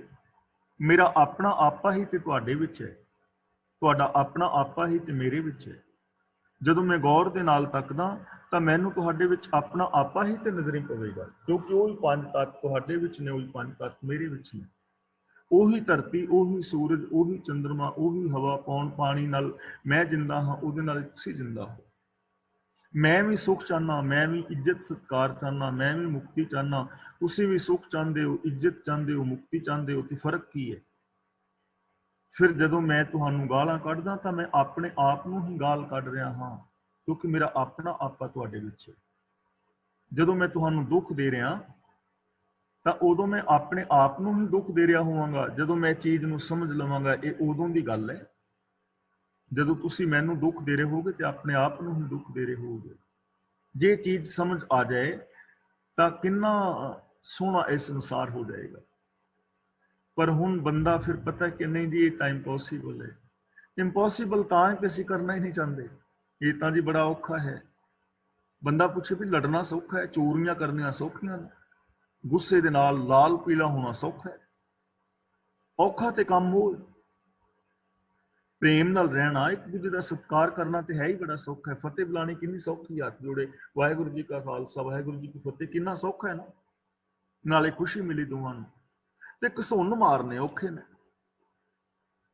ਨੱਕ ਤੋੜਨੇ ਇੱਕ ਦੂਜੇ ਦੇ ਔਖੇ ਨੇ, ਉਹ ਅਸੀਂ ਤੋੜ ਰਹੇ ਹਾਂ, ਉਹ ਬੰਦਾ ਕਰੀ ਜਾ ਰਿਹਾ। ਆਪ ਉਪਦੇਸ਼ ਹੈ, ਸਮਝ ਹੈ ਆਪ ਹੀ ਸਿੱਖਿਆ ਦੇ ਰਿਹਾ ਤੇ ਆਪ ਹੀ ਸਮਝ ਰਿਹਾ। ਇਹ ਚੀਜ਼ ਸਮਝ ਲੈਣਾ, ਕਿਉਂਕਿ ਉਹਦੀ ਸੱਤਿਆ ਹੈ ਨਾ। ਹੁਣ ਮੰਨ ਲਓ ਮੈਂ ਕਥਾ ਕਰ ਰਿਹਾ, ਤਾਂ ਮੈਂ ਕਿਉਂ ਕਰ ਰਿਹਾ ਕਥਾ? ਕਿਉਂਕਿ ਮੇਰੇ ਅੰਦਰ ਰੱਬ ਦੀ ਸੱਤਿਆ ਹੈ ਨਾ, ਸਿਸਟਮ ਦੇ ਵਿੱਚ ਮੈਨੂੰ ਜੀਵਨ ਮਿਲਿਆ ਨਾ। ਤੇ ਜੇ ਇਸ ਸਿਸਟਮ ਦੇ ਵਿੱਚ ਮੈਨੂੰ ਜੀਵਨ ਨਾ ਮਿਲੇ, ਹੁਣੇ ਮੈਨੂੰ ਹਾਰਟ ਅਟੈਕ ਹੋ ਜਾਏ, ਤੇ ਤੁਸੀਂ ਤੇ ਕਹਿਣਾ ਨਾ ਭਾਈ ਜੀ ਬੋਲੋ ਹੁਣ, ਮੋਰ ਸਿੰਘ ਬੋਲਦਾ ਨਹੀਂ ਪਿਆ, ਕੀ ਹੋਇਆ? ਤੇ ਮੈਂ ਤਾਂ ਹੀ ਬੋਲਾਂ ਨਾ, ਜੇ ਸੱਤਿਆ ਹੈ ਤਾਂ ਹੀ ਉਪਦੇਸ਼ ਕਰ ਰਿਹਾ ਨਾ। ਤੁਸੀਂ ਸਮਝ ਰਹੇ ਹੋ, ਤੇ ਕਿਉਂ ਸਮਝ ਰਹੇ ਹੋ? ਕਿਉਂਕਿ ਤੁਹਾਡੇ ਵਿੱਚ ਸੱਤਿਆ ਹੈ। ਇਸ ਸਿਸਟਮ ਦੇ ਵਿੱਚ ਤੁਸੀਂ ਜਿੰਦਾ ਹੋ, ਰੱਬ ਨੇ ਦਿਮਾਗ ਦਿੱਤਾ ਹੈ, ਤੇ ਜੇ ਕਿਸੇ ਦਾ ਦਿਮਾਗ ਖਰਾਬ ਹੋ ਜਾਏ, ਨਹੀਂ ਨਾ ਸਮਝ ਪਾਏਗਾ। ਯਾਨੀ ਉਸ ਸਰਬ ਵਿਆਪਕ ਹੈ, ਉਹਦੀ ਸੱਤਿਆ ਕਰਕੇ, ਸਿਸਟਮ ਕਰਕੇ ਸਾਰਾ ਕੁਝ ਹੋ ਰਿਹਾ ਹੈ। ਆਪੇ ਰਚਿਆ ਸਭ ਕੇ ਸਾਥ। ਰਚਿਆ ਦਾ ਮਤਲਬ ਰਚਿਆ ਮਿਲਿਆ, ਰਚਿਆ ਮਿਚਿਆ। ਜਿਵੇਂ ਅਸੀਂ ਕਹਿੰਦੇ ਫਲਾਂ ਬੰਦਾ ਰਚ ਮਿਚ ਗਿਆ ਹੈ, ਇੱਥੇ ਰਚਿਆ ਦਾ ਮਤਲਬ ਰਚਨਾ ਕਰਨੀ ਨਹੀਂ ਹੈ। ਇੱਥੇ ਰਚਿਆ ਦਾ ਮਤਲਬ ਰਚ ਮਿਚ ਜਾਣਾ, ਰਚਿਆ ਹੋਇਆ ਹੈ। ਸਾਥ ਦਾ ਮਤਲਬ ਸਾਰਿਆਂ ਦੇ ਨਾਲ ਹੈ, ਕਿਉਂਕਿ ਪ੍ਰਭੂ ਆਪ ਹੀ ਸਭ ਜੀਵਾਂ ਦੇ ਨਾਲ ਮਿਲਿਆ ਹੋਇਆ ਹੈ, ਸਾਰਿਆਂ ਦੇ ਵਿੱਚ ਆਪ ਹੀ ਰਚਿਆ ਮਿਚਿਆ ਹੋਇਆ ਹੈ, ਤਾਣੇ ਪੇਟੇ ਦੀ ਤਰ੍ਹਾਂ। ਉਹਦੇ ਤੋਂ ਬਿਨਾਂ ਕੌਣ ਹੈ? ਸਭੇ ਘਟ ਰਾਮ ਬੋਲੇ, ਰਾਮਾ ਬੋਲੇ, ਰਾਮ ਬਿਨਾ ਕੋ ਬੋਲੇ ਰੇ। ਰੱਬ ਤੋਂ ਬਿਨਾਂ ਕੌਣ ਬੋਲ ਰਿਹਾ ਹੈ? ਇੱਕ ਹੀ ਤਾਂ ਸਾਰਾ ਸਿਸਟਮ ਹੈ, ਸਾਰਿਆਂ ਦੇ ਨਾਲ ਰਚਿਆ ਮਿਚਿਆ ਹੋਇਆ ਹੈ, ਸਾਰਿਆਂ ਦੇ ਨਾਲ ਹੈ। ਜ਼ਰੂਰਤ ਹੈ ਇਹਨਾਂ ਚੀਜ਼ਾਂ ਨੂੰ ਸਮਝ ਕੇ ਅਮਲ ਕਰਨ ਦੀ। ਜੋ ਸਾਡੀ ਪ੍ਰੋਬਲਮ ਰਹੀ ਹੈ, ਸਾਡੀ ਪ੍ਰੋਬਲਮ ਇਹ ਰਹੀ ਹੈ ਕਿ ਅਸੀਂ ਰੱਬ ਨੂੰ ਵੱਖਰਾ ਵੇਖਿਆ ਹੈ ਇਸ ਦੁਨੀਆ ਤੋਂ, ਤੇ ਉਹਨੂੰ ਖੁਸ਼ ਕਰਨ ਦੇ ਸਾਧਨ ਨਹੀਂ ਰੱਖੇ ਨੇ। ਕੋਈ ਭੋਗ ਲਵਾ ਲਓ, ਤੂਫਾਂ ਖਾ ਲਓ, ਪਾਠ ਕਰਾ ਲਓ, ਪੁੰਨਦਾਨ ਕਰ ਲਓ, ਤੀਰਥਾਂ ਤੇ ਨਹਾ ਲਓ, ਵਰਤ ਰੱਖ ਲਓ, ਜੰਗਲਾਂ ਵਿੱਚ ਚਲੇ ਜਾਓ, ਨੰਗੇ ਪੈਰੀਂ ਤੁਰ ਲਓ, ਮੜੀਆਂ ਵਿੱਚ ਬਹਿ ਜਾਓ, ਉੱਠੇ ਸਿੱਧੇ ਹੋ ਕੇ ਭਗਤੀ ਕਰ ਲਓ, ਤੀਰਥਾਂ ਤੇ ਨਹਾ ਲਓ, ਤੀਰਥਾਂ ਵਿੱਚ ਡੁੱਬ ਕੇ ਮਰ ਜਾਓ। ਇਹ ਕਰਮ ਅਸੀਂ ਰੱਖੇ ਨੇ, ਕਿਉਂਕਿ ਉਹ ਵੱਖਰਾ ਹੈ। ਪਰ ਗੁਰੂ ਜੀ ਕਹਿੰਦੇ ਨੇ ਵੱਖਰਾ ਹੈ ਨਹੀਂ, ਆਪੇ ਰਚਿਆ ਸਭ ਕੇ ਸਾਥ, ਸਾਰਿਆਂ ਦੇ ਨਾਲ ਆਪ ਹੀ ਰਚਿਆ ਮਿਚਿਆ ਹੋਇਆ ਹੈ, ਦੂਜਾ ਕੋਈ ਨਹੀਂ ਹੈ। ਆਪ ਕੀਨੋ ਆਪਨ ਵਿਸਥਾਰ। ਹੁਣ ਦੇਖੋ ਕਿੰਨੇ ਸੌਖੇ ਸ਼ਬਦਾਂ ਵਿੱਚ ਕਹਿ ਰਹੇ ਨੇ, ਆਪਣਾ ਖਲਾਰਾ ਉਹਨੇ ਆਪ ਹੀ ਪਾਇਆ ਹੋਇਆ ਹੈ, ਆਪਣਾ ਪਸਾਰਾ ਆਪ ਹੀ ਕੀਤਾ ਹੈ, ਆਪਣਾ ਹੀ ਵਿਰਾਟ ਰੂਪ ਬਣਾਇਆ ਹੋਇਆ ਹੈ, ਆਪਣਾ ਹੀ ਉਹਨੇ ਵਿਸਥਾਰ ਕੀਤਾ ਹੈ, ਆਪ ਹੀ ਵੱਡਾ ਹੋ ਗਿਆ ਛੋਟੇ ਤੋਂ। ਤੂੰ ਪੇੜ ਸ਼ਾਖ ਤੇਰੀ ਫੂਲੀ, ਤੂੰ ਸੂਖਮ ਹੋਆ ਅਸਥੂਲੀ। हे ਪ੍ਰਭੂ ਤੂੰ ਇੱਕ ਪੇੜ ਹੈ, ਤੇ ਜੀਵ ਜੰਤ ਸਾਰਾ ਬ੍ਰਹਿਮੰਡ ਤੇਰੀਆਂ ਹੀ ਟਹਿਣੀਆਂ ਨੇ। ਤੇ ਟਹਿਣੀਆਂ ਹੁਣ ਰੱਬ ਨਾਲੋਂ ਵੱਖਰਾ ਥੋੜਾ ਹੁੰਦੀਆਂ, ਇਹ ਰੁੱਖ ਨਾਲੋਂ ਵੱਖਰਾ ਥੋੜਾ ਹੁੰਦੀਆਂ। ਤੂੰ ਸੂਖਮ ਹੋਆ ਅਸਥੂਲੀ, ਤੂੰ ਹੀ ਸੂਖਸ਼ਮ ਤੋਂ ਅਸਥੂਲ ਹੋ ਗਿਆ ਹੈ, ਤੂੰ ਹੀ ਇੱਕ ਬੀਜ ਤੋਂ ਰੁੱਖ ਬਣ ਗਿਆ ਹੈ, ਤੂੰ ਹੀ ਨਿਰਾਕਾਰ ਤੋਂ ਸਾਕਾਰ ਹੋ ਗਿਆ ਹੈ। ਆਪ ਕੀਨੋ ਆਪਨ ਵਿਸਥਾਰ, ਰੱਬ ਨੇ ਆਪ ਹੀ ਆਪਣਾ ਵਿਸਥਾਰ ਕੀਤਾ ਹੋਇਆ। ਹੁਣ ਜੇ ਇਹ ਗੱਲ ਸਾਡੀ ਸਮਝ ਵਿੱਚ ਬਹਿ ਜਾਏ, ਤੇ ਸਾਡੀਆਂ ਜੋ ਪੁਰਾਣੀਆਂ ਧਾਰਨਾਵਾਂ ਔਰ ਮਨੌਤਾਂ ਨੇ ਉਹ ਅੰਦਰੋਂ ਖਤਮ ਹੋ ਜਾਣ, ਤਾਂ ਦੇਖੋ ਕਿੰਨਾ ਸੁੱਖ ਬਣ ਜਾਏਗਾ। ਪਰ ਅਸੀਂ ਜੋ ਆਮ ਬੰਦੇ ਦੀ ਪ੍ਰੋਬਲਮ ਹੈ ਨਾ, ਉਹ ਇਹ ਹੈ ਕਿ ਉਹ ਗੁਰੂ ਜੀ ਦੀ ਪਾਵਨ ਬਾਣੀ ਤੇ ਵਿਸ਼ਵਾਸ ਨਹੀਂ ਕਰ ਰਿਹਾ। ਉਹਦੇ ਅੰਦਰ ਕੁਝ ਐਸੀਆਂ ਮਨੌਤਾਂ ਹਜ਼ਾਰਾਂ ਸਾਲਾਂ ਤੋਂ ਪੱਕੀਆਂ ਹੋ ਗਈਆਂ ਨੇ। ਸਾਡੇ ਅਖਬਾਰ, ਸਾਡੇ ਰੇਡੀਓ, ਸਾਡੇ ਟੀਵੀ, ਸਾਡੇ ਬਾਬੇ, ਬਹੁਤੇ ਪ੍ਰਚਾਰਕ ਵੀਰ, ਸਾਰੇ ਨਹੀਂ ਬਹੁਤੇ, ਸਾਡੇ ਚਾਚੇ ਤਾਏ, ਮਾਂ-ਬਾਪ, ਰਿਸ਼ਤੇਦਾਰ, ਬਹੁਤੇ ਲੋਕ ਹੁਣ ਕੀ ਕਰ ਰਹੇ ਨੇ? ਉਹ ਬਹੁਤੇ ਲੋਕ ਕਰ ਹੀ ਇਹ ਰਹੇ ਨੇ ਕਿ ਰੱਬ ਵੱਖਰਾ ਹੈ। ਹੁਣ ਇਹ ਮਨੌਤਾਂ ਸਾਡੇ ਅੰਦਰ ਵਸ ਗਈਆਂ ਨੇ। ਤੇ ਜੇ ਅਸੀਂ ਗੁਰੂ ਦੀ ਪਾਵਨ ਬਾਣੀ ਦੇ ਉੱਤੇ ਵਿਸ਼ਵਾਸ ਕਰ ਲਈਏ ਕਿ ਆਪ ਕੀਨੋ ਆਪਨ ਵਿਸਥਾਰ, ਉਹਨੇ ਆਪ ਹੀ ਆਪਣਾ ਵਿਸਥਾਰ ਕੀਤਾ ਹੋਇਆ ਹੈ, ਤਾਂ ਫਿਰ ਦੱਸੋ ਕਿਹੜੀਆਂ ਸਮਾਧੀਆਂ ਲਾ ਰਹੇ ਹੋ? ਕਿੱਥੇ ਤੀਰਥ ਇਸ਼ਨਾਨਾਂ ਤੇ ਤੁਰੇ ਫਿਰਦੇ ਹੋ? ਫਿਰ ਤਾਂ ਡਾਇਰੈਕਟ ਇੱਕ ਦੂਜੇ ਦੇ ਨਾਲ ਸਾਡਾ ਮਿਲਵਰਤਨ ਰੱਬ ਵਰਗਾ ਹੋਊਗਾ। ਸਭ ਕੁਛ ਉਸਕਾ ਉਹ ਕਰਨੇ ਹਾਰ, ਜਗਤ ਦੀ ਹਰ ਸ਼ੈ ਉਹਦੀ ਬਣਾਈ ਹੋਈ ਹੈ ਤੇ ਉਹ ਬਣਾਉਣ ਜੋਗਾ ਹੈ। ਜਗਤ ਦੀ ਸਾਰੀ ਰਚਨਾ ਰਚਨਹਾਰ ਦੀ ਹੈ, ਰਚਨਹਾਰ ਆਪ ਰਚਨਾ ਦੇ ਅੰਦਰ ਸਮਾਇਆ ਹੋਇਆ ਹੈ। ਰਾਚ ਰਹਿਓ ਰਚਨਾ ਪ੍ਰਭ ਆਪਣੀ, ਤੇ ਨਾਲ ਕਹਿੰਦੇ ਨੇ ਕੁਦਰਤ ਕਰਕੇ ਵਸਿਆ ਸੋਏ। ਗੁਰੂ ਜੀ ਕਹਿੰਦੇ ਨੇ ਉਸ ਤੇ ਪਿੰਨ ਕਹੋ ਕਿ ਛੋਏ। ਦੱਸੋ ਉਸ ਰੱਬ ਤੋਂ ਵੱਖਰਾ ਕੁਝ ਹੋ ਸਕਦਾ? ਰੱਬ ਤੋਂ ਵੱਖਰਾ ਕੁਝ ਹੋ ਸਕਦਾ?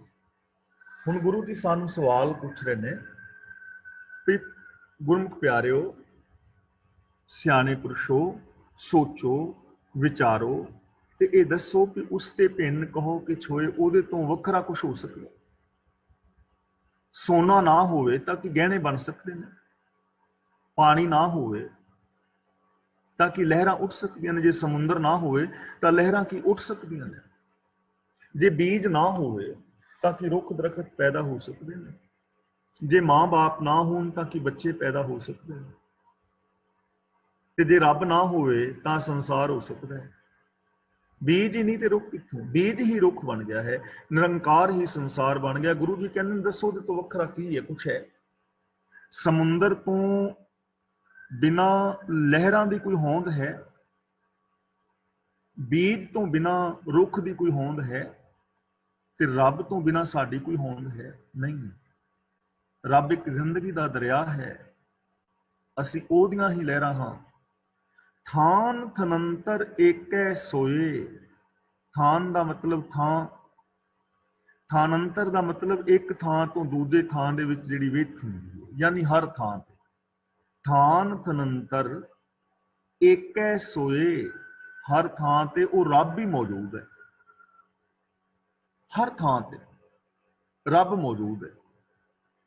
ਤੇ ਅਸੀਂ ਹੁਣ ਜੇ ਫਿਰ ਕਹੀਏ ਵੀ ਸਾਨੂੰ ਰੱਬ ਦੇ ਦਰਸ਼ਨ ਨਹੀਂ ਹੁੰਦੇ, ਸਾਨੂੰ ਰੱਬ ਮਿਲਦਾ ਨਹੀਂ, ਤੇ ਗੁਰੂ ਜੀ ਕਹਿੰਦੇ ਨੇ ਮਨੁੱਖ ਦੀ ਜ਼ਿੰਦਗੀ ਦਾ ਸਭ ਤੋਂ ਵੱਡਾ ਦੁਖਾਂਤ ਹੀ ਇਹ ਹੈ ਕਿ ਜਿਹੜਾ ਰੱਬ ਜਲਾਂ ਥਲਾਂ ਦੇ ਅੰਦਰ ਹਰ ਥਾਂ ਤੇ ਸਮਾਇਆ ਹੋਇਆ ਹੈ ਤੇ ਉਹ ਇਹਨੂੰ ਨਜ਼ਰ ਹੀ ਨਾ ਪਵੇ, ਇਸ ਤੋਂ ਵੱਡਾ ਦੁੱਖ ਕੀ ਹੋ ਸਕਦਾ ਹੈ? ਜਲ ਥਲ ਮਹੀਲ ਪੂਰਿਆ, ਰਵਿਆ ਵਿੱਚ ਵਣਾ, ਸੋ ਪ੍ਰਭ ਚਿਤ ਨਾ ਆਵਈ, ਕਿਤੜਾ ਦੁੱਖ ਗਣਾ।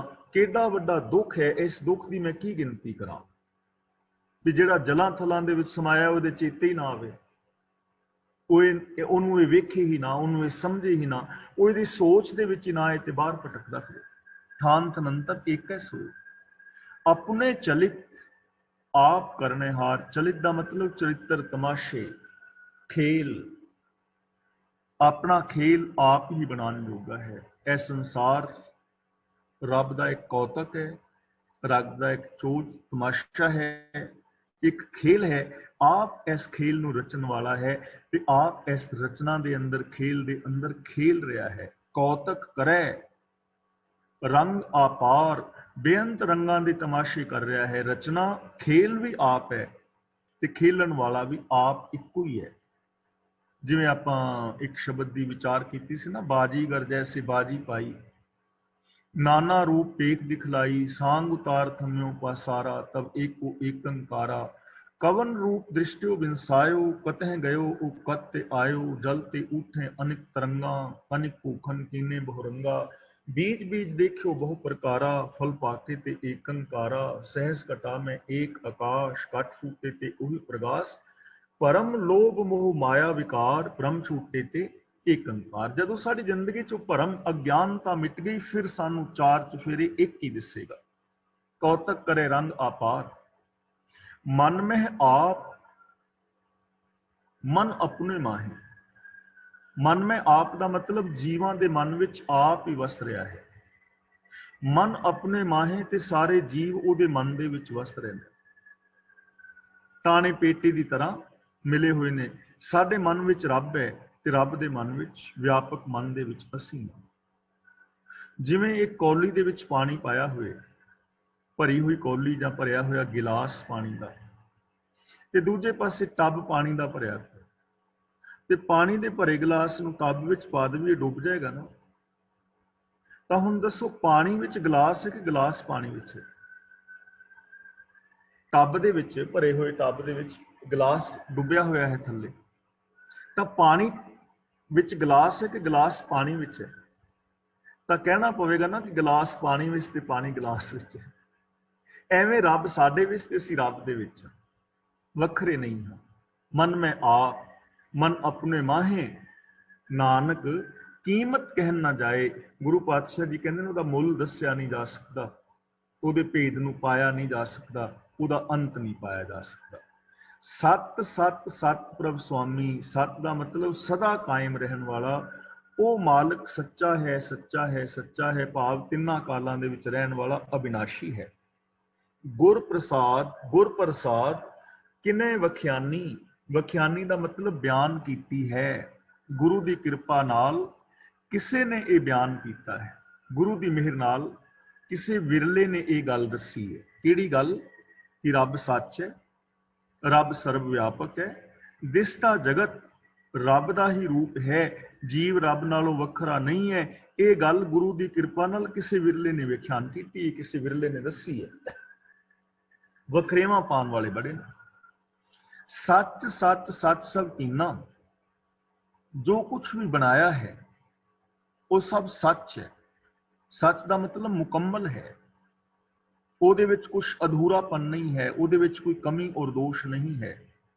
ਕੋਟ ਮੱਧੇ ਕਿਨੇ ਬਿਰਲੇ ਚੀਨਾ, ਚੀਨਾ ਦਾ ਮਤਲਬ ਪਛਾਣਿਆ। ਇਹ ਗੱਲ ਕਰੋੜਾਂ ਦੇ ਵਿੱਚੋਂ ਕਿਸੇ ਵਿਰਲੇ ਨੇ ਪਛਾਣੀ ਕਿ ਉਹਦੇ ਕਰਨੇ ਦੇ ਅੰਦਰ ਕੋਈ ਕਮੀ ਨਹੀਂ, ਕੋਈ ਦੋਸ਼ ਨਹੀਂ, ਮੁਕੰਮਲ ਹੈ ਉਹਦਾ ਕੀਤਾ, ਪੂਰੇ ਕਾ ਕੀਆ ਸਭ ਕੁਛ ਪੂਰਾ। ਕਿਸੇ ਵਿਰਲੇ ਨੇ ਪਛਾਣੀ, ਤੇ ਸਾਰਿਆਂ ਦੇ ਅੰਦਰ ਵਸਦੇ ਰੱਬ ਨੂੰ ਕਿਸੇ ਵਿਰਲੇ ਨੇ ਪਛਾਣਿਆ। ਯਾਨੀ ਉਹ ਵਿਰਲੇ ਬੰਦੇ ਨੇ ਜੋ ਇੱਕ ਦੂਜੇ ਨਾਲ ਰੱਬ ਵਰਗਾ ਪਿਆਰ ਵਿਹਾਰ ਕਰਦੇ ਨੇ। ਭਲਾ ਭਲਾ ਭਲਾ ਤੇਰਾ ਰੂਪ, हे ਪ੍ਰਭੂ ਤੇਰਾ ਰੂਪ ਬੜਾ ਭਲਾ ਹੈ, ਬੜਾ ਪਿਆਰਾ ਹੈ, ਬੜਾ ਪਿਆਰਾ ਹੈ ਤੇਰਾ ਰੂਪ। ਹੁਣ ਜੇ ਅਸੀਂ ਇਸ ਚੀਜ਼ ਨੂੰ ਸਮਝੀਏ ਕਿ ਰੱਬ ਦਾ ਆਦਿਸ਼ਤਾ ਜਗਤ, ਰੱਬ ਦਾ ਰੂਪ ਬੜਾ ਪਿਆਰਾ ਹੈ, ਤੇ ਰੱਬ ਦੇ ਇਸ ਰੂਪ ਦੇ ਨਾਲ ਪਿਆਰ ਕਰੀਏ ਤਾਂ ਸਾਡੀ ਜ਼ਿੰਦਗੀ ਬਦਲੇਗੀ ਨਾ। ਸਹਿਜ ਤਵ ਨੈਣ ਨਨ ਨੈਣ ਹੈ ਤੋਹੇ ਕੋ, ਆ ਹਜ਼ਾਰਾਂ ਸੋਹਣੀਆਂ ਅੱਖਾਂ ਰੱਬ ਦੀਆਂ ਹੀ ਤੇ ਹੈ ਨੇ, ਆ ਸੋਹਣੇ ਸੋਹਣੇ ਪੈਰ ਰੱਬ ਦੇ ਹੀ ਤੇ ਹੈ ਨੇ, ਸੋਹਣੇ ਨੱਕ ਜਿਨ ਲੰਮੜੇ ਵਾਲਾ, ਆ ਸੋਹਣੇ ਸੋਹਣੇ ਵਾਲ ਤੇ ਸੋਹਣੇ ਸੋਹਣੇ ਨੱਕ ਰੱਬ ਦੇ ਹੀ ਤੇ ਹੈ ਨੇ, ਸੋਹਣਾ ਸਰੀਰ ਸਰੂਪ ਰੱਬ ਦਾ ਹੀ ਤੇ ਹੈ, ਭਲਾ ਹੈ ਨਾ। ਤਾਂ ਸਾਨੂੰ ਭਲਾ ਦਿਸੇਗਾ, ਚੰਗਾ ਲੱਗੇਗਾ, ਪਿਆਰਾ ਲੱਗੇਗਾ, ਇੱਕ ਦੂਜੇ ਨਾਲ ਪਿਆਰ ਬਣੇਗਾ। ਅਤ ਸੁੰਦਰ ਅਪਾਰ ਅਨੂਪ, ਹੈ ਪ੍ਰਭੂ ਤੂੰ ਅਤਿਅੰਤ ਸੁੰਦਰ ਹੈ, ਪਾਰ ਤੋਂ ਰਹਿਤ ਹੈ, ਅਨੁਪਮ ਹੈ। ਤੇ ਉਹ ਸੁੰਦਰ ਸਾਡੇ ਅੰਦਰ ਵਸਦਾ ਹੈ। ਜੇ ਉਸ ਅਤੀ ਸੁੰਦਰ ਨੂੰ ਅਸੀਂ ਵੇਖੀਏ ਤਾਂ ਫਿਰ ਸਾਡੀ ਮਾਨਸਿਕਤਾ ਸੁੰਦਰ ਹੋਏਗੀ। ਉਹ ਸੁੰਦਰ ਕਿਉਂ ਹੈ? ਗੁਨਾਹ ਕਰਕੇ ਸੁੰਦਰ ਹੈ।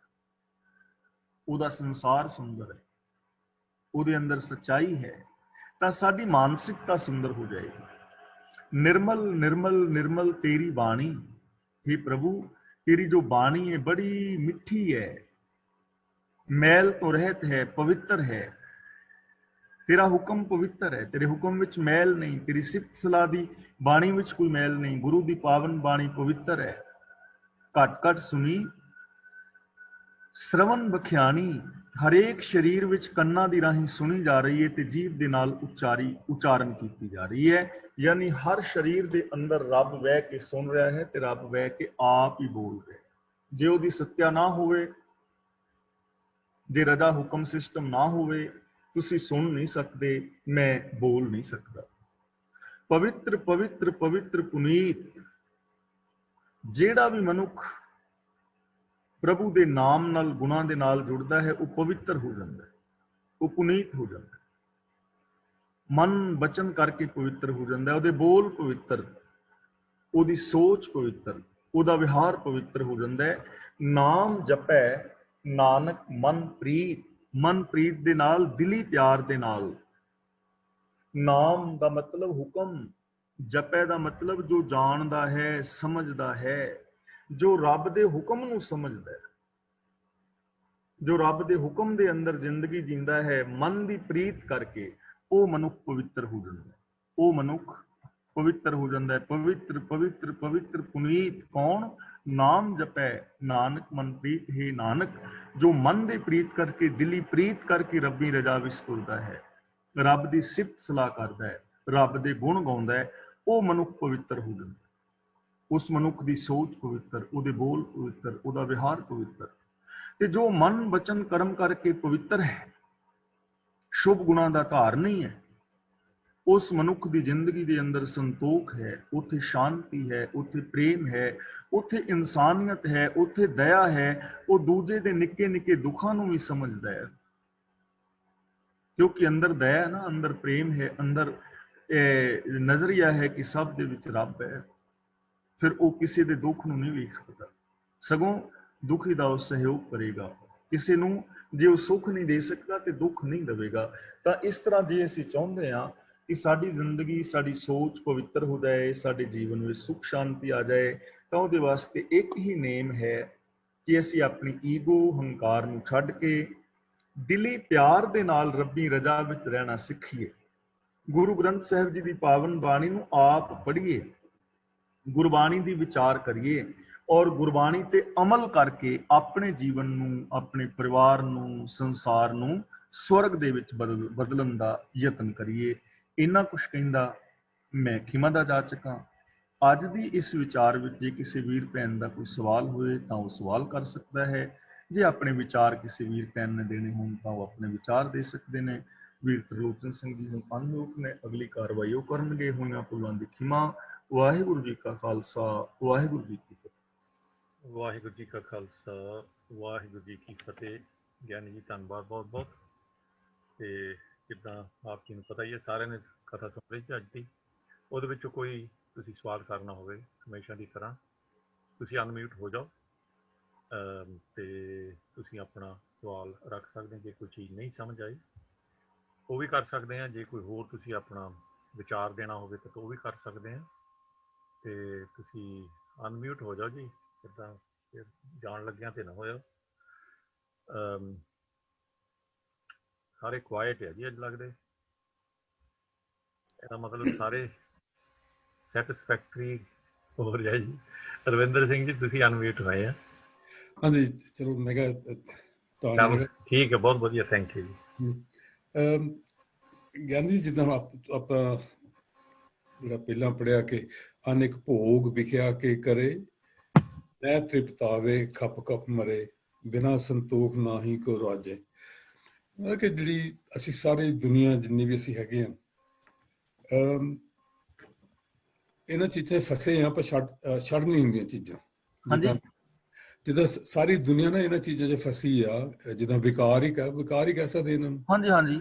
ਪਰ ਕਿਸੇ ਤੋਂ ਵਿਰਲੇ ਤੋਂ ਹੀ ਛੁੱਟਦੀਆਂ ਇਹ ਚੀਜ਼ਾਂ। ਤੋ ਬੜਾ ਮੁਸ਼ਕਿਲ ਰਾਹ ਲੱਗਦਾ, ਜਿੱਦਾਂ ਔਖਾ। ਹਾਂਜੀ, ਮੁਸ਼ਕਿਲ ਤਾਂ ਲੱਗਦਾ ਪਰ ਇੰਪੋਸੀਬਲ ਨਹੀਂ। ਮੁਸ਼ਕਿਲ ਤਾਂ ਲੱਗਦਾ ਕਿਉਂਕਿ ਅਸੀਂ ਕਰਨਾ ਨਹੀਂ ਚਾਹੁੰਦੇ। ਵੈਸੇ ਦੇਖੋ, ਸੱਚ ਬੋਲਣਾ ਮੁਸ਼ਕਿਲ ਤਾਂ ਨਹੀਂ ਹੈ, ਪਰ ਅਸੀਂ ਬੋਲਣਾ ਹੀ ਨਹੀਂ ਚਾਹੁੰਦੇ। ਪ੍ਰੇਮ ਕਰਨਾ ਮੁਸ਼ਕਿਲ ਤੇ ਨਹੀਂ। ਦੇਖੋ, ਮੈਂ ਤੁਹਾਨੂੰ ਕਹਾਂ ਵੀ ਰਵਿੰਦਰ ਸਿੰਘ ਜੀ ਕੀ ਹਾਲ ਚਾਲ ਹੈ, ਤੁਹਾਡੇ ਬਾਲ ਬੱਚਿਆਂ ਦਾ ਕੀ ਹਾਲ ਹੈ, ਹੋਰ ਸੁਣਾਓ, ਮੇਰੇ ਲਈ ਕੋਈ ਸੇਵਾ, ਇਸ ਤਰ੍ਹਾਂ ਬੋਲਣਾ ਮੁਸ਼ਕਿਲ ਤਾਂ ਨਹੀਂ ਹੈ। ਮੁਸ਼ਕਿਲ ਤਾਂ ਇਹ ਹੈਗਾ ਕਿ ਮੈਂ ਤੁਹਾਨੂੰ ਗਾਲਾਂ ਕੱਢਾਂ, ਤੁਸੀਂ ਮੈਨੂੰ ਕੱਢੋ। ਮੁਸ਼ਕਿਲ ਹੈ ਉਹ ਅਸੀਂ ਕਰ ਰਹੇ ਹਾਂ। ਪ੍ਰੇਮ ਨਾਲ ਰਹਿਣਾ ਅਸੀਂ ਰਹਿਣਾ ਨਹੀਂ ਚਾਹੁੰਦੇ। ਮੁਸ਼ਕਿਲ ਤਾਂ ਲੱਗਦਾ ਕਿਉਂਕਿ ਸਾਡੇ ਦਿਮਾਗ ਵਿੱਚ ਚੀਜ਼ਾਂ ਨਾ ਬਾਰ-ਬਾਰ ਕਹਿ ਕੇ ਬਿਠਾ ਦਿੱਤੀਆਂ ਗਈਆਂ, ਪ੍ਰਚਾਰਕ ਵੀਰਾਂ ਵੱਲੋਂ, ਬਾਬਿਆਂ ਵੱਲੋਂ, ਸਾਡੇ ਸਮਾਜ ਵੱਲੋਂ, ਰੇਡੀਓ ਵੱਲੋਂ, ਜਾਂ ਕਿਸ ਤਰ੍ਹਾਂ ਵੀ। ਤੇ ਧਰਮ ਦੀ ਦੁਨੀਆ ਵਿੱਚ ਚੱਲਣਾ ਬੜਾ ਔਖਾ ਹੈ, ਚੰਗੇ ਕੰਮ ਕਰਨੇ ਬੜੇ ਔਖੇ ਨੇ, ਸੱਚ ਬੋਲਣਾ ਤੇ ਬੜਾ ਔਖਾ ਹੈ, ਸੱਚੀ ਜ਼ਿੰਦਗੀ ਤੇ ਜੀ ਵੀ ਨਹੀਂ ਜਾ ਸਕਦੀ। ਜਿਹੜੀ ਚੀਜ਼ ਅਸੀਂ 20 ਜਾਂ 21 ਵਾਰੀ ਰਿਪੀਟ ਕਰਦੇ ਹਾਂ, ਉਹ ਸਾਡੇ ਸਬਕੌਨਸ਼ੀਅਸ ਮਾਈਂਡ ਅੰਦਰ ਚਲੀ ਜਾਂਦੀ ਹੈ, ਉਹ ਸਾਡੇ ਸੋਚ ਦਾ ਇੱਕ ਪਾਰਟ ਬਣ ਜਾਂਦੀ ਹੈ। ਤੇ ਇਹ ਚੀਜ਼ਾਂ ਬੜਾ ਔਖਾ ਹੈ, ਬੜਾ ਔਖਾ ਹੈ, ਬੜਾ ਔਖਾ ਹੈ। ਲੱਖਾਂ ਵਾਰ ਸਾਡੇ ਅੰਦਰ ਗਈਆਂ ਨੇ, ਸਾਡੇ ਅੰਦਰ ਪੱਕੀਆਂ ਹੋ ਗਈਆਂ। ਇਸ ਲਈ ਨਾ ਧਾਰਨਾਵਾਂ ਨੂੰ ਤੋੜਨ ਦੀ ਲੋੜ। ਟਰਾਈ ਕਰਾਂਗੇ ਤਾਂ ਕੰਮ ਤਾਂ ਸੌਖਾ ਹੈ। ਜਿਵੇਂ ਆਪਾਂ ਦੇਖੋ, ਪਹਿਲਾਂ ਕਈ ਵਾਰੀ ਕਹੀ ਨਾ, ਮੁਸਕਰਾਓ ਸਾਰੇ ਵੀਰ ਭੈਣ, ਮੁਸਕਰਾਓ, ਕੋਈ ਜ਼ੋਰ ਨਹੀਂ ਨਾ ਲੱਗਾ। ਹੁਣ ਘੂਰੀਆਂ ਵੱਟੋ, ਔਖਾ ਹੈ ਨਾ, ਪਰ ਅਸੀਂ ਮੁਸਕਰਾਉਣਾ ਹੀ ਨਹੀਂ ਚਾਹੁੰਦੇ। ਮੁਸਕਰਾਉਣਾ ਕਿਹੜਾ ਔਖਾ ਹੈ, ਪਿਆਰ ਨਾਲ ਰਹਿਣਾ ਕਿਹੜਾ ਔਖਾ ਹੈ। ਉਹਨੂੰ ਜਿਹੜੀ ਹੈ, ਜਸਵੀਰ ਸਾਹਮਣੇ ਮੇਰੀ ਭੈਣ ਬੈਠੀ, ਆਪਣੀ ਸੱਸ ਤੇ ਮੂੰਹ ਦੇ ਵਿੱਚ ਪਾਏ ਗਰਾਹੀਆਂ, ਤੇ ਸੱਸ ਉਹਦੀ ਜਸਵੀਰ ਕੌਰ ਤੇ ਮੂੰਹ ਪਾਏ, ਤੇ ਕਿੰਨਾ ਸੌਖਾ ਹੈ। ਤੇ ਜੇ ਦੋਵਾਂ ਨੇ ਇੱਕ ਦੂਜੇ ਦੀਆਂ ਗੁੱਤਾਂ ਫੜੀਆਂ ਹੋਣ, ਉਹ ਕੰਮ ਔਖਾ ਹੈ।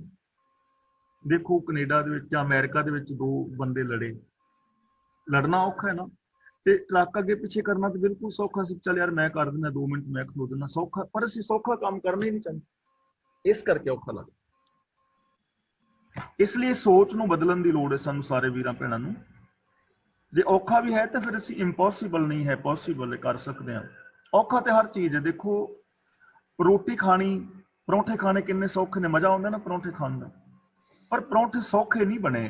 ਕਿਸੇ ਜੱਟ ਜ਼ਿਮੀਂਦਾਰ ਕਿਸਾਨ ਨੇ ਪਹਿਲਾਂ ਪੈਲੀ ਵਾਹੀ, ਫਿਰ ਉਹਨੂੰ ਸੁਹਾਗਾ ਫੇਰਿਆ, ਫਿਰ ਬੀਜ ਬੀਜਿਆ, ਫਿਰ ਉਹਨੂੰ ਵੱਢਿਆ, ਫਿਰ ਉਹ ਕਣਕ ਵੱਢਣ ਵਾਸਤੇ, ਕਣਕ ਕੱਢਣ ਵਾਸਤੇ ਕਿੰਨੀਆਂ ਮਸ਼ੀਨਾਂ ਬਣੀਆਂ, ਫਿਰ ਉਹਨੂੰ ਮਸ਼ੀਨਾਂ ਚੋਂ ਕਣਕ ਨਿਕਲੀ, ਫਿਰ ਚੱਕੀਆਂ ਬਣਾਉਣ ਵਾਸਤੇ ਕਿਸੇ ਨੇ ਕਿੰਨੀ ਮਿਹਨਤ ਕੀਤੀ ਹੋਏਗੀ, ਫਿਰ ਉਹ ਆਟਾ ਪੀਸਿਆ, ਫਿਰ ਸਮੁੰਦਰੀ ਜਹਾਜ਼ ਤੇ ਜਾਂ ਟਰੱਕਾਂ ਰਾਹੀਂ ਉਹ ਇੰਗਲੈਂਡ ਪਹੁੰਚਿਆ, ਫਿਰ ਪਤਾ ਨਹੀਂ ਕਿੱਥੋਂ ਕਿੱਥੋਂ ਗੈਸ ਜਿਹੜੀ ਬਣ ਕੇ ਇੱਥੇ ਆਈ, ਉਹ ਚੁੱਲ੍ਹੇ ਬਣੇ, ਤੇ ਫਿਰ ਜਾ ਕੇ ਮਤਲਬ ਗੈਸ ਆਈ, ਤੇ ਫਿਰ ਅਸੀਂ ਆਟਾ ਗੁੰਨਿਆ, ਤੇ ਫਿਰ ਰੋਟੀ। ਕਿੰਨਾ ਮੁਸ਼ਕਲ ਕੰਮ ਹੈ ਨਾ, ਸੌਖੀ ਥੋੜਾ ਬਣੀ।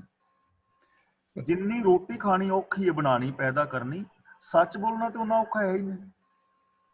ਘਰ ਬਣਾਉਣੇ ਕਿੰਨੇ ਔਖੇ ਨੇ। ਦੇਖੋ ਕਿਸ ਨੇ ਮਿੱਟੀ ਪੁੱਟੀ, ਇੱਟਾਂ ਬਣਾਈਆਂ, ਕਿੰਨੇ ਜਫਰ ਡਾਲਨੇ ਪਏ, ਸਰੀਆ ਕਿੱਥੋਂ ਕਿੱਥੋਂ ਬਣਿਆ, ਫੈਕਟਰੀਆਂ ਕਾਰਖਾਨਿਆਂ ਚੋਂ ਕਿੰਨਾ ਸੀਮੈਂਟ ਬਣਿਆ, ਮਿਸਤਰੀ ਆਏ ਤਾਂ ਜਾ ਕੇ ਕਿਤੇ ਘਰ ਦਰਵਾਜ਼ੇ, ਇੰਨਾ ਕਿਤੇ ਬੀਜ ਉਗਿਆ, ਫਿਰ ਉਹ ਵੱਡਾ ਹੋਇਆ, ਫਿਰ ਰੁੱਖ ਬਣਿਆ, ਫਿਰ ਉਹਨੂੰ ਵੱਢਿਆ, ਫਿਰ ਉਹਨੂੰ ਸੁਕਾਇਆ, ਫਿਰ ਆਰਿਆਂ ਤੇ ਗਏ, ਫਿਰ ਆਰਾ ਚੀਰਿਆ, ਤਾਂ ਜਾ ਕੇ ਇੱਕ ਬਾਰੀ ਬਣੀ, ਤੇ ਤਾਂ ਉਹ ਖੁੱਲੀ। ਤਾਂ ਪ੍ਰੇਮ ਦੇ ਨਾਲ ਰਹਿਣਾ ਤੇ ਇੰਨਾ ਔਖਾ ਹੈ ਹੀ ਨਹੀਂ। ਹਾਂਜੀ, ਚਲੋ ਇੱਕ ਪਾਸੇ ਹੋਰ ਜੇ ਕਰੀਏ ਕਿ ਜਿੱਦਾਂ ਕਈਆਂ ਨੂੰ ਸ਼ਰਾਬ ਦੀ ਚਸਕਾ ਪੈ ਗਿਆ, ਕਈਆਂ ਨੂੰ ਡਰੱਗਸ ਦਾ ਪੈ ਗਿਆ, ਤੇ ਜਿਹੜੀ ਪਹਿਲੀ ਲਾਈਨ ਆਪਾਂ ਸ਼ੁਰੂ ਜਿੱਥੋਂ ਕੀਤਾ ਸੀਗਾ, ਸੈਸ ਖਟੇ ਲੱਖ ਕੋ ਉੱਠਤਾ ਹੋਵੇ, ਉਹਨਾਂ ਨੂੰ ਇਹਦੇ ਚਸਕਾ ਪੈ ਗਿਆ ਕਿ ਹੋਰ ਬਣੀ ਜਾਵੇ, ਹੋਰ ਬਣੀ ਜਾਵੇ। ਇਹਦਾ ਮਤਲਬ ਕਿ ਜਿਹੜੀ ਇਨਸਾਨਾਂ ਦੀ ਫਿਤਰਤ ਕਹਿੰਦੇ, ਮੇਰੇ ਖਿਆਲ ਉਹ ਇਨਸਾਨਾਂ ਦੀ ਆਦਤਾਂ ਇਦਾਂ ਦੀਆਂ ਹੈਗੀਆਂ ਕਿ ਨਹੀਂ ਛੱਡ ਸਕਦੇ ਉਹ। ਨਹੀਂ, ਇੱਥੇ ਜਿਹੜੀ ਚੀਜ਼ ਦਿੱਤੀ ਗਈ ਹੈ ਨਾ, ਉਹ ਇੱਥੇ ਦਿੱਤੀ ਗਈ। ਦੇਖੋ ਜਿਹੜਾ ਸੁਖਮਨੀ ਸਾਹਿਬ ਦਾ ਕੇਂਦਰੀ ਭਾਵ ਹੈ ਨਾ, ਉਹਨੂੰ ਲੈ ਕੇ ਚੱਲੋ। ਸੁਖਮਨੀ ਸੁਖ ਅੰਮ੍ਰਿਤ ਪ੍ਰਭ ਨਾਮ, ਭਗਤ ਜਨਾ ਕੇ ਮਨ ਵਿਸਰਾਮ। ਵਿਆਖਿਆ ਇਸ ਚੀਜ਼ ਦੀ ਕੀਤੀ ਜਾ ਰਹੀ ਹੈ ਕਿ ਜਿਹੜਾ ਸੁੱਖ ਹੈ ਨਾ, ਉਹ ਰੱਬ ਦੇ ਹੁਕਮ ਵਿੱਚ ਹੈ, ਤੇ ਉਹ ਬੰਦਾ ਹੁਕਮ ਨੂੰ ਛੱਡ ਕੇ ਤੇ ਸਿਰਫ ਪੈਸੇ ਪਿੱਛੇ ਪੈ ਗਿਆ ਕਿ ਮੈਂ ਹੋਰ ਹੋਰ ਹੋਰ ਹੋਰ ਇਕੱਠਾ ਕਰੀ ਜਾਵਾਂ, ਤਾਂ ਇਹਦੇ ਨਾਲ ਉਹਨੂੰ ਸੁੱਖ ਨਹੀਂ ਮਿਲੇਗਾ। ਬਿਨਾਂ ਸੰਤੋਖ ਨਹੀਂ ਕੁਰਾਜੇ। ਇੱਥੇ ਗੱਲ ਸਿਰਫ ਰੱਜਣ ਦੀ, ਸੁੱਖ ਦੀ ਕੀਤੀ ਜਾ ਰਹੀ ਹੈ ਕਿ ਜੇ ਤੁਸੀਂ ਆਪਣੇ ਗੋਲ ਨੂੰ ਛੱਡ ਕੇ, ਸੱਚ ਨੂੰ ਛੱਡ ਕੇ ਕੇਵਲ ਵਿਸ਼ੇ ਵਿਕਾਰਾਂ ਵਿੱਚ ਪੈ ਜਾਓਗੇ ਤਾਂ ਸੁੱਖ ਨਹੀਂ ਮਿਲੇਗਾ। ਸੁੱਖ ਸਿਸਟਮ ਦੇ ਵਿੱਚ ਹੈ। ਮੰਨ ਲਓ ਸਪੋਜ਼ ਤੁਹਾਡੀ ਹੀ ਗੱਲ ਕਰੀਏ, ਮੰਨ ਲਓ ਤੁਹਾਡੇ ਕੋਲ 2, 4, 5 ਅਰਬ ਆ ਜਾਂਦੇ ਨੇ, ਮਤਲਬ ਪੌਂਡ, ਏਡੀ ਵੱਡੀ ਤੁਹਾਡੇ ਕੋਲ 200-400 ਕਰੋੜ ਪੌਂਡ ਦੀ ਪ੍ਰਾਪਰਟੀ ਬਣ ਜਾਂਦੀ। ਲੇਕਿਨ ਜੇ ਤੁਹਾਡਾ ਸੁਭਾਅ ਠੀਕ ਨਹੀਂ, ਭੈਣ ਜੀ ਨਾਲ ਤੁਹਾਡੀ ਬਣਦੀ ਨਹੀਂ, ਬੱਚਿਆਂ ਨਾਲ ਬਣਦੀ ਨਹੀਂ, ਤਾਂ ਸੁੱਖ ਤਾਂ ਨਹੀਂ ਮਿਲੇਗਾ। ਗੱਲ ਇੱਥੇ ਨਾ ਸੁੱਖ ਦੀ ਕੀਤੀ ਜਾ ਰਹੀ ਕਿ ਜਿਹੜਾ ਸੁੱਖ ਹੈ ਉਹ ਸੁਖਮਨੀ ਸੁਖ ਅੰਮ੍ਰਿਤ ਪ੍ਰਭ ਨਾਮ, ਭਗਤ ਜਨਾ ਕੇ ਮਨ ਵਿਸਰਾਮ। ਇਹਦੇ ਨਾਲ ਰਿਲੇਟ ਕਰਕੇ ਜਦੋਂ ਅਸੀਂ ਅਰਥ ਕਰਾਂਗੇ, ਇਹਦਾ ਮਤਲਬ ਇਹ ਨਹੀਂ ਕਿ ਤੁਸੀਂ ਲੱਖਾਂ ਕਮਾਓ, ਤੁਹਾਡਾ ਹੱਕ ਹੈ, ਲੇਕਿਨ 2 ਨੰਬਰ ਦੀ ਕਮਾਈ ਨਾ ਕਰੋ। ਔਰ ਇਹ ਚੀਜ਼ ਸਮਝੋ ਕਿ ਕੇਵਲ ਪੈਸੇ ਕਰਕੇ ਸੁੱਖ ਨਹੀਂ, ਸੁੱਖ ਤੁਹਾਨੂੰ ਸਿਸਟਮ ਵਿੱਚ ਤੁਰਿਆ ਮਿਲਣਾ ਹੈ, ਕੱਲੇ ਪੈਸੇ ਨਾਲ ਨਹੀਂ, ਕੱਲੇ ਇਹਨਾਂ ਨਾਲ ਨਹੀਂ। ਇਹ ਚੀਜ਼ ਨਹੀਂ। ਠੀਕ ਹੈ, ਥੈਂਕ ਯੂ। ਬਿਲਕੁਲ ਜੀ, ਬਿਲਕੁਲ। ਕੱਲ ਨੂੰ ਪ੍ਰੋਗਰਾਮ ਹੈਗਾ ਜੀ, ਹਮੇਸ਼ਾ ਦੀ ਤਰ੍ਹਾਂ, ਅਗਰ ਸਾਰਿਆਂ ਨੂੰ ਪਤਾ ਹੀ ਹੈ। ਤੇ ਜਿਹੜੀ ਮੰਡੇ ਟੂ ਫਰਾਈਡੇ ਕਲਾਸ ਚੱਲਦੀ ਹੈ, ਉਹ ਮੁੜ ਕੇ ਸੋਮਵਾਰ ਨੂੰ ਚੱਲਣੀ ਹੈ ਜੀ। ਜਿਹੜਾ ਸੈਚਰਡੇ ਨੂੰ, ਸ਼ਨੀਚਰਵਾਰ ਨੂੰ ਜਿਹੜੀ ਕਲਾਸ ਚੱਲਦੀ, ਉਹਨਾਂ ਦਾ ਸਾਰਿਆਂ ਨੂੰ ਪਤਾ ਹੀ ਹੈ ਜੀ। ਤੇ 1 ਵਜੇ ਹੋਣੀ ਕੱਲ ਨੂੰ, ਤਾਂ ਤੁਸੀਂ ਜਿੱਦਾਂ ਆਉਂਦੇ ਆ ਹਮੇਸ਼ਾ ਦੀ ਤਰ੍ਹਾਂ ਹੁਮ ਕੇ ਆਇਓ। ਤੇ ਬਾਕੀ ਸਾਰੇ ਜਣੇ ਆਪਾਂ ਸੋਮਵਾਰ ਦੁਪਹਿਰ ਨੂੰ 1 ਵਜੇ ਮੁੜ ਕੇ ਫੇਰ ਇਸੇ ਪਲੇਟਫਾਰਮ ਤੇ ਆਵਾਂਗੇ ਜੀ। ਉੱਤੇ ਛੁੱਟੀਆਂ ਲੈ ਲਈਏ ਇੱਕ ਦੂਜੇ ਤੋਂ। ਹੈਵ ਏ ਗੁੱਡ ਵੀਕਐਂਡ ਤੇ ਸੀ ਯੂ ਮੰਡੇ। ਬੁਲਾਓ ਜੀ ਫਤਿਹ। ਵਾਹਿਗੁਰੂ ਜੀ ਕਾ ਖਾਲਸਾ, ਵਾਹਿਗੁਰੂ ਜੀ ਕੀ ਫਤਿਹ।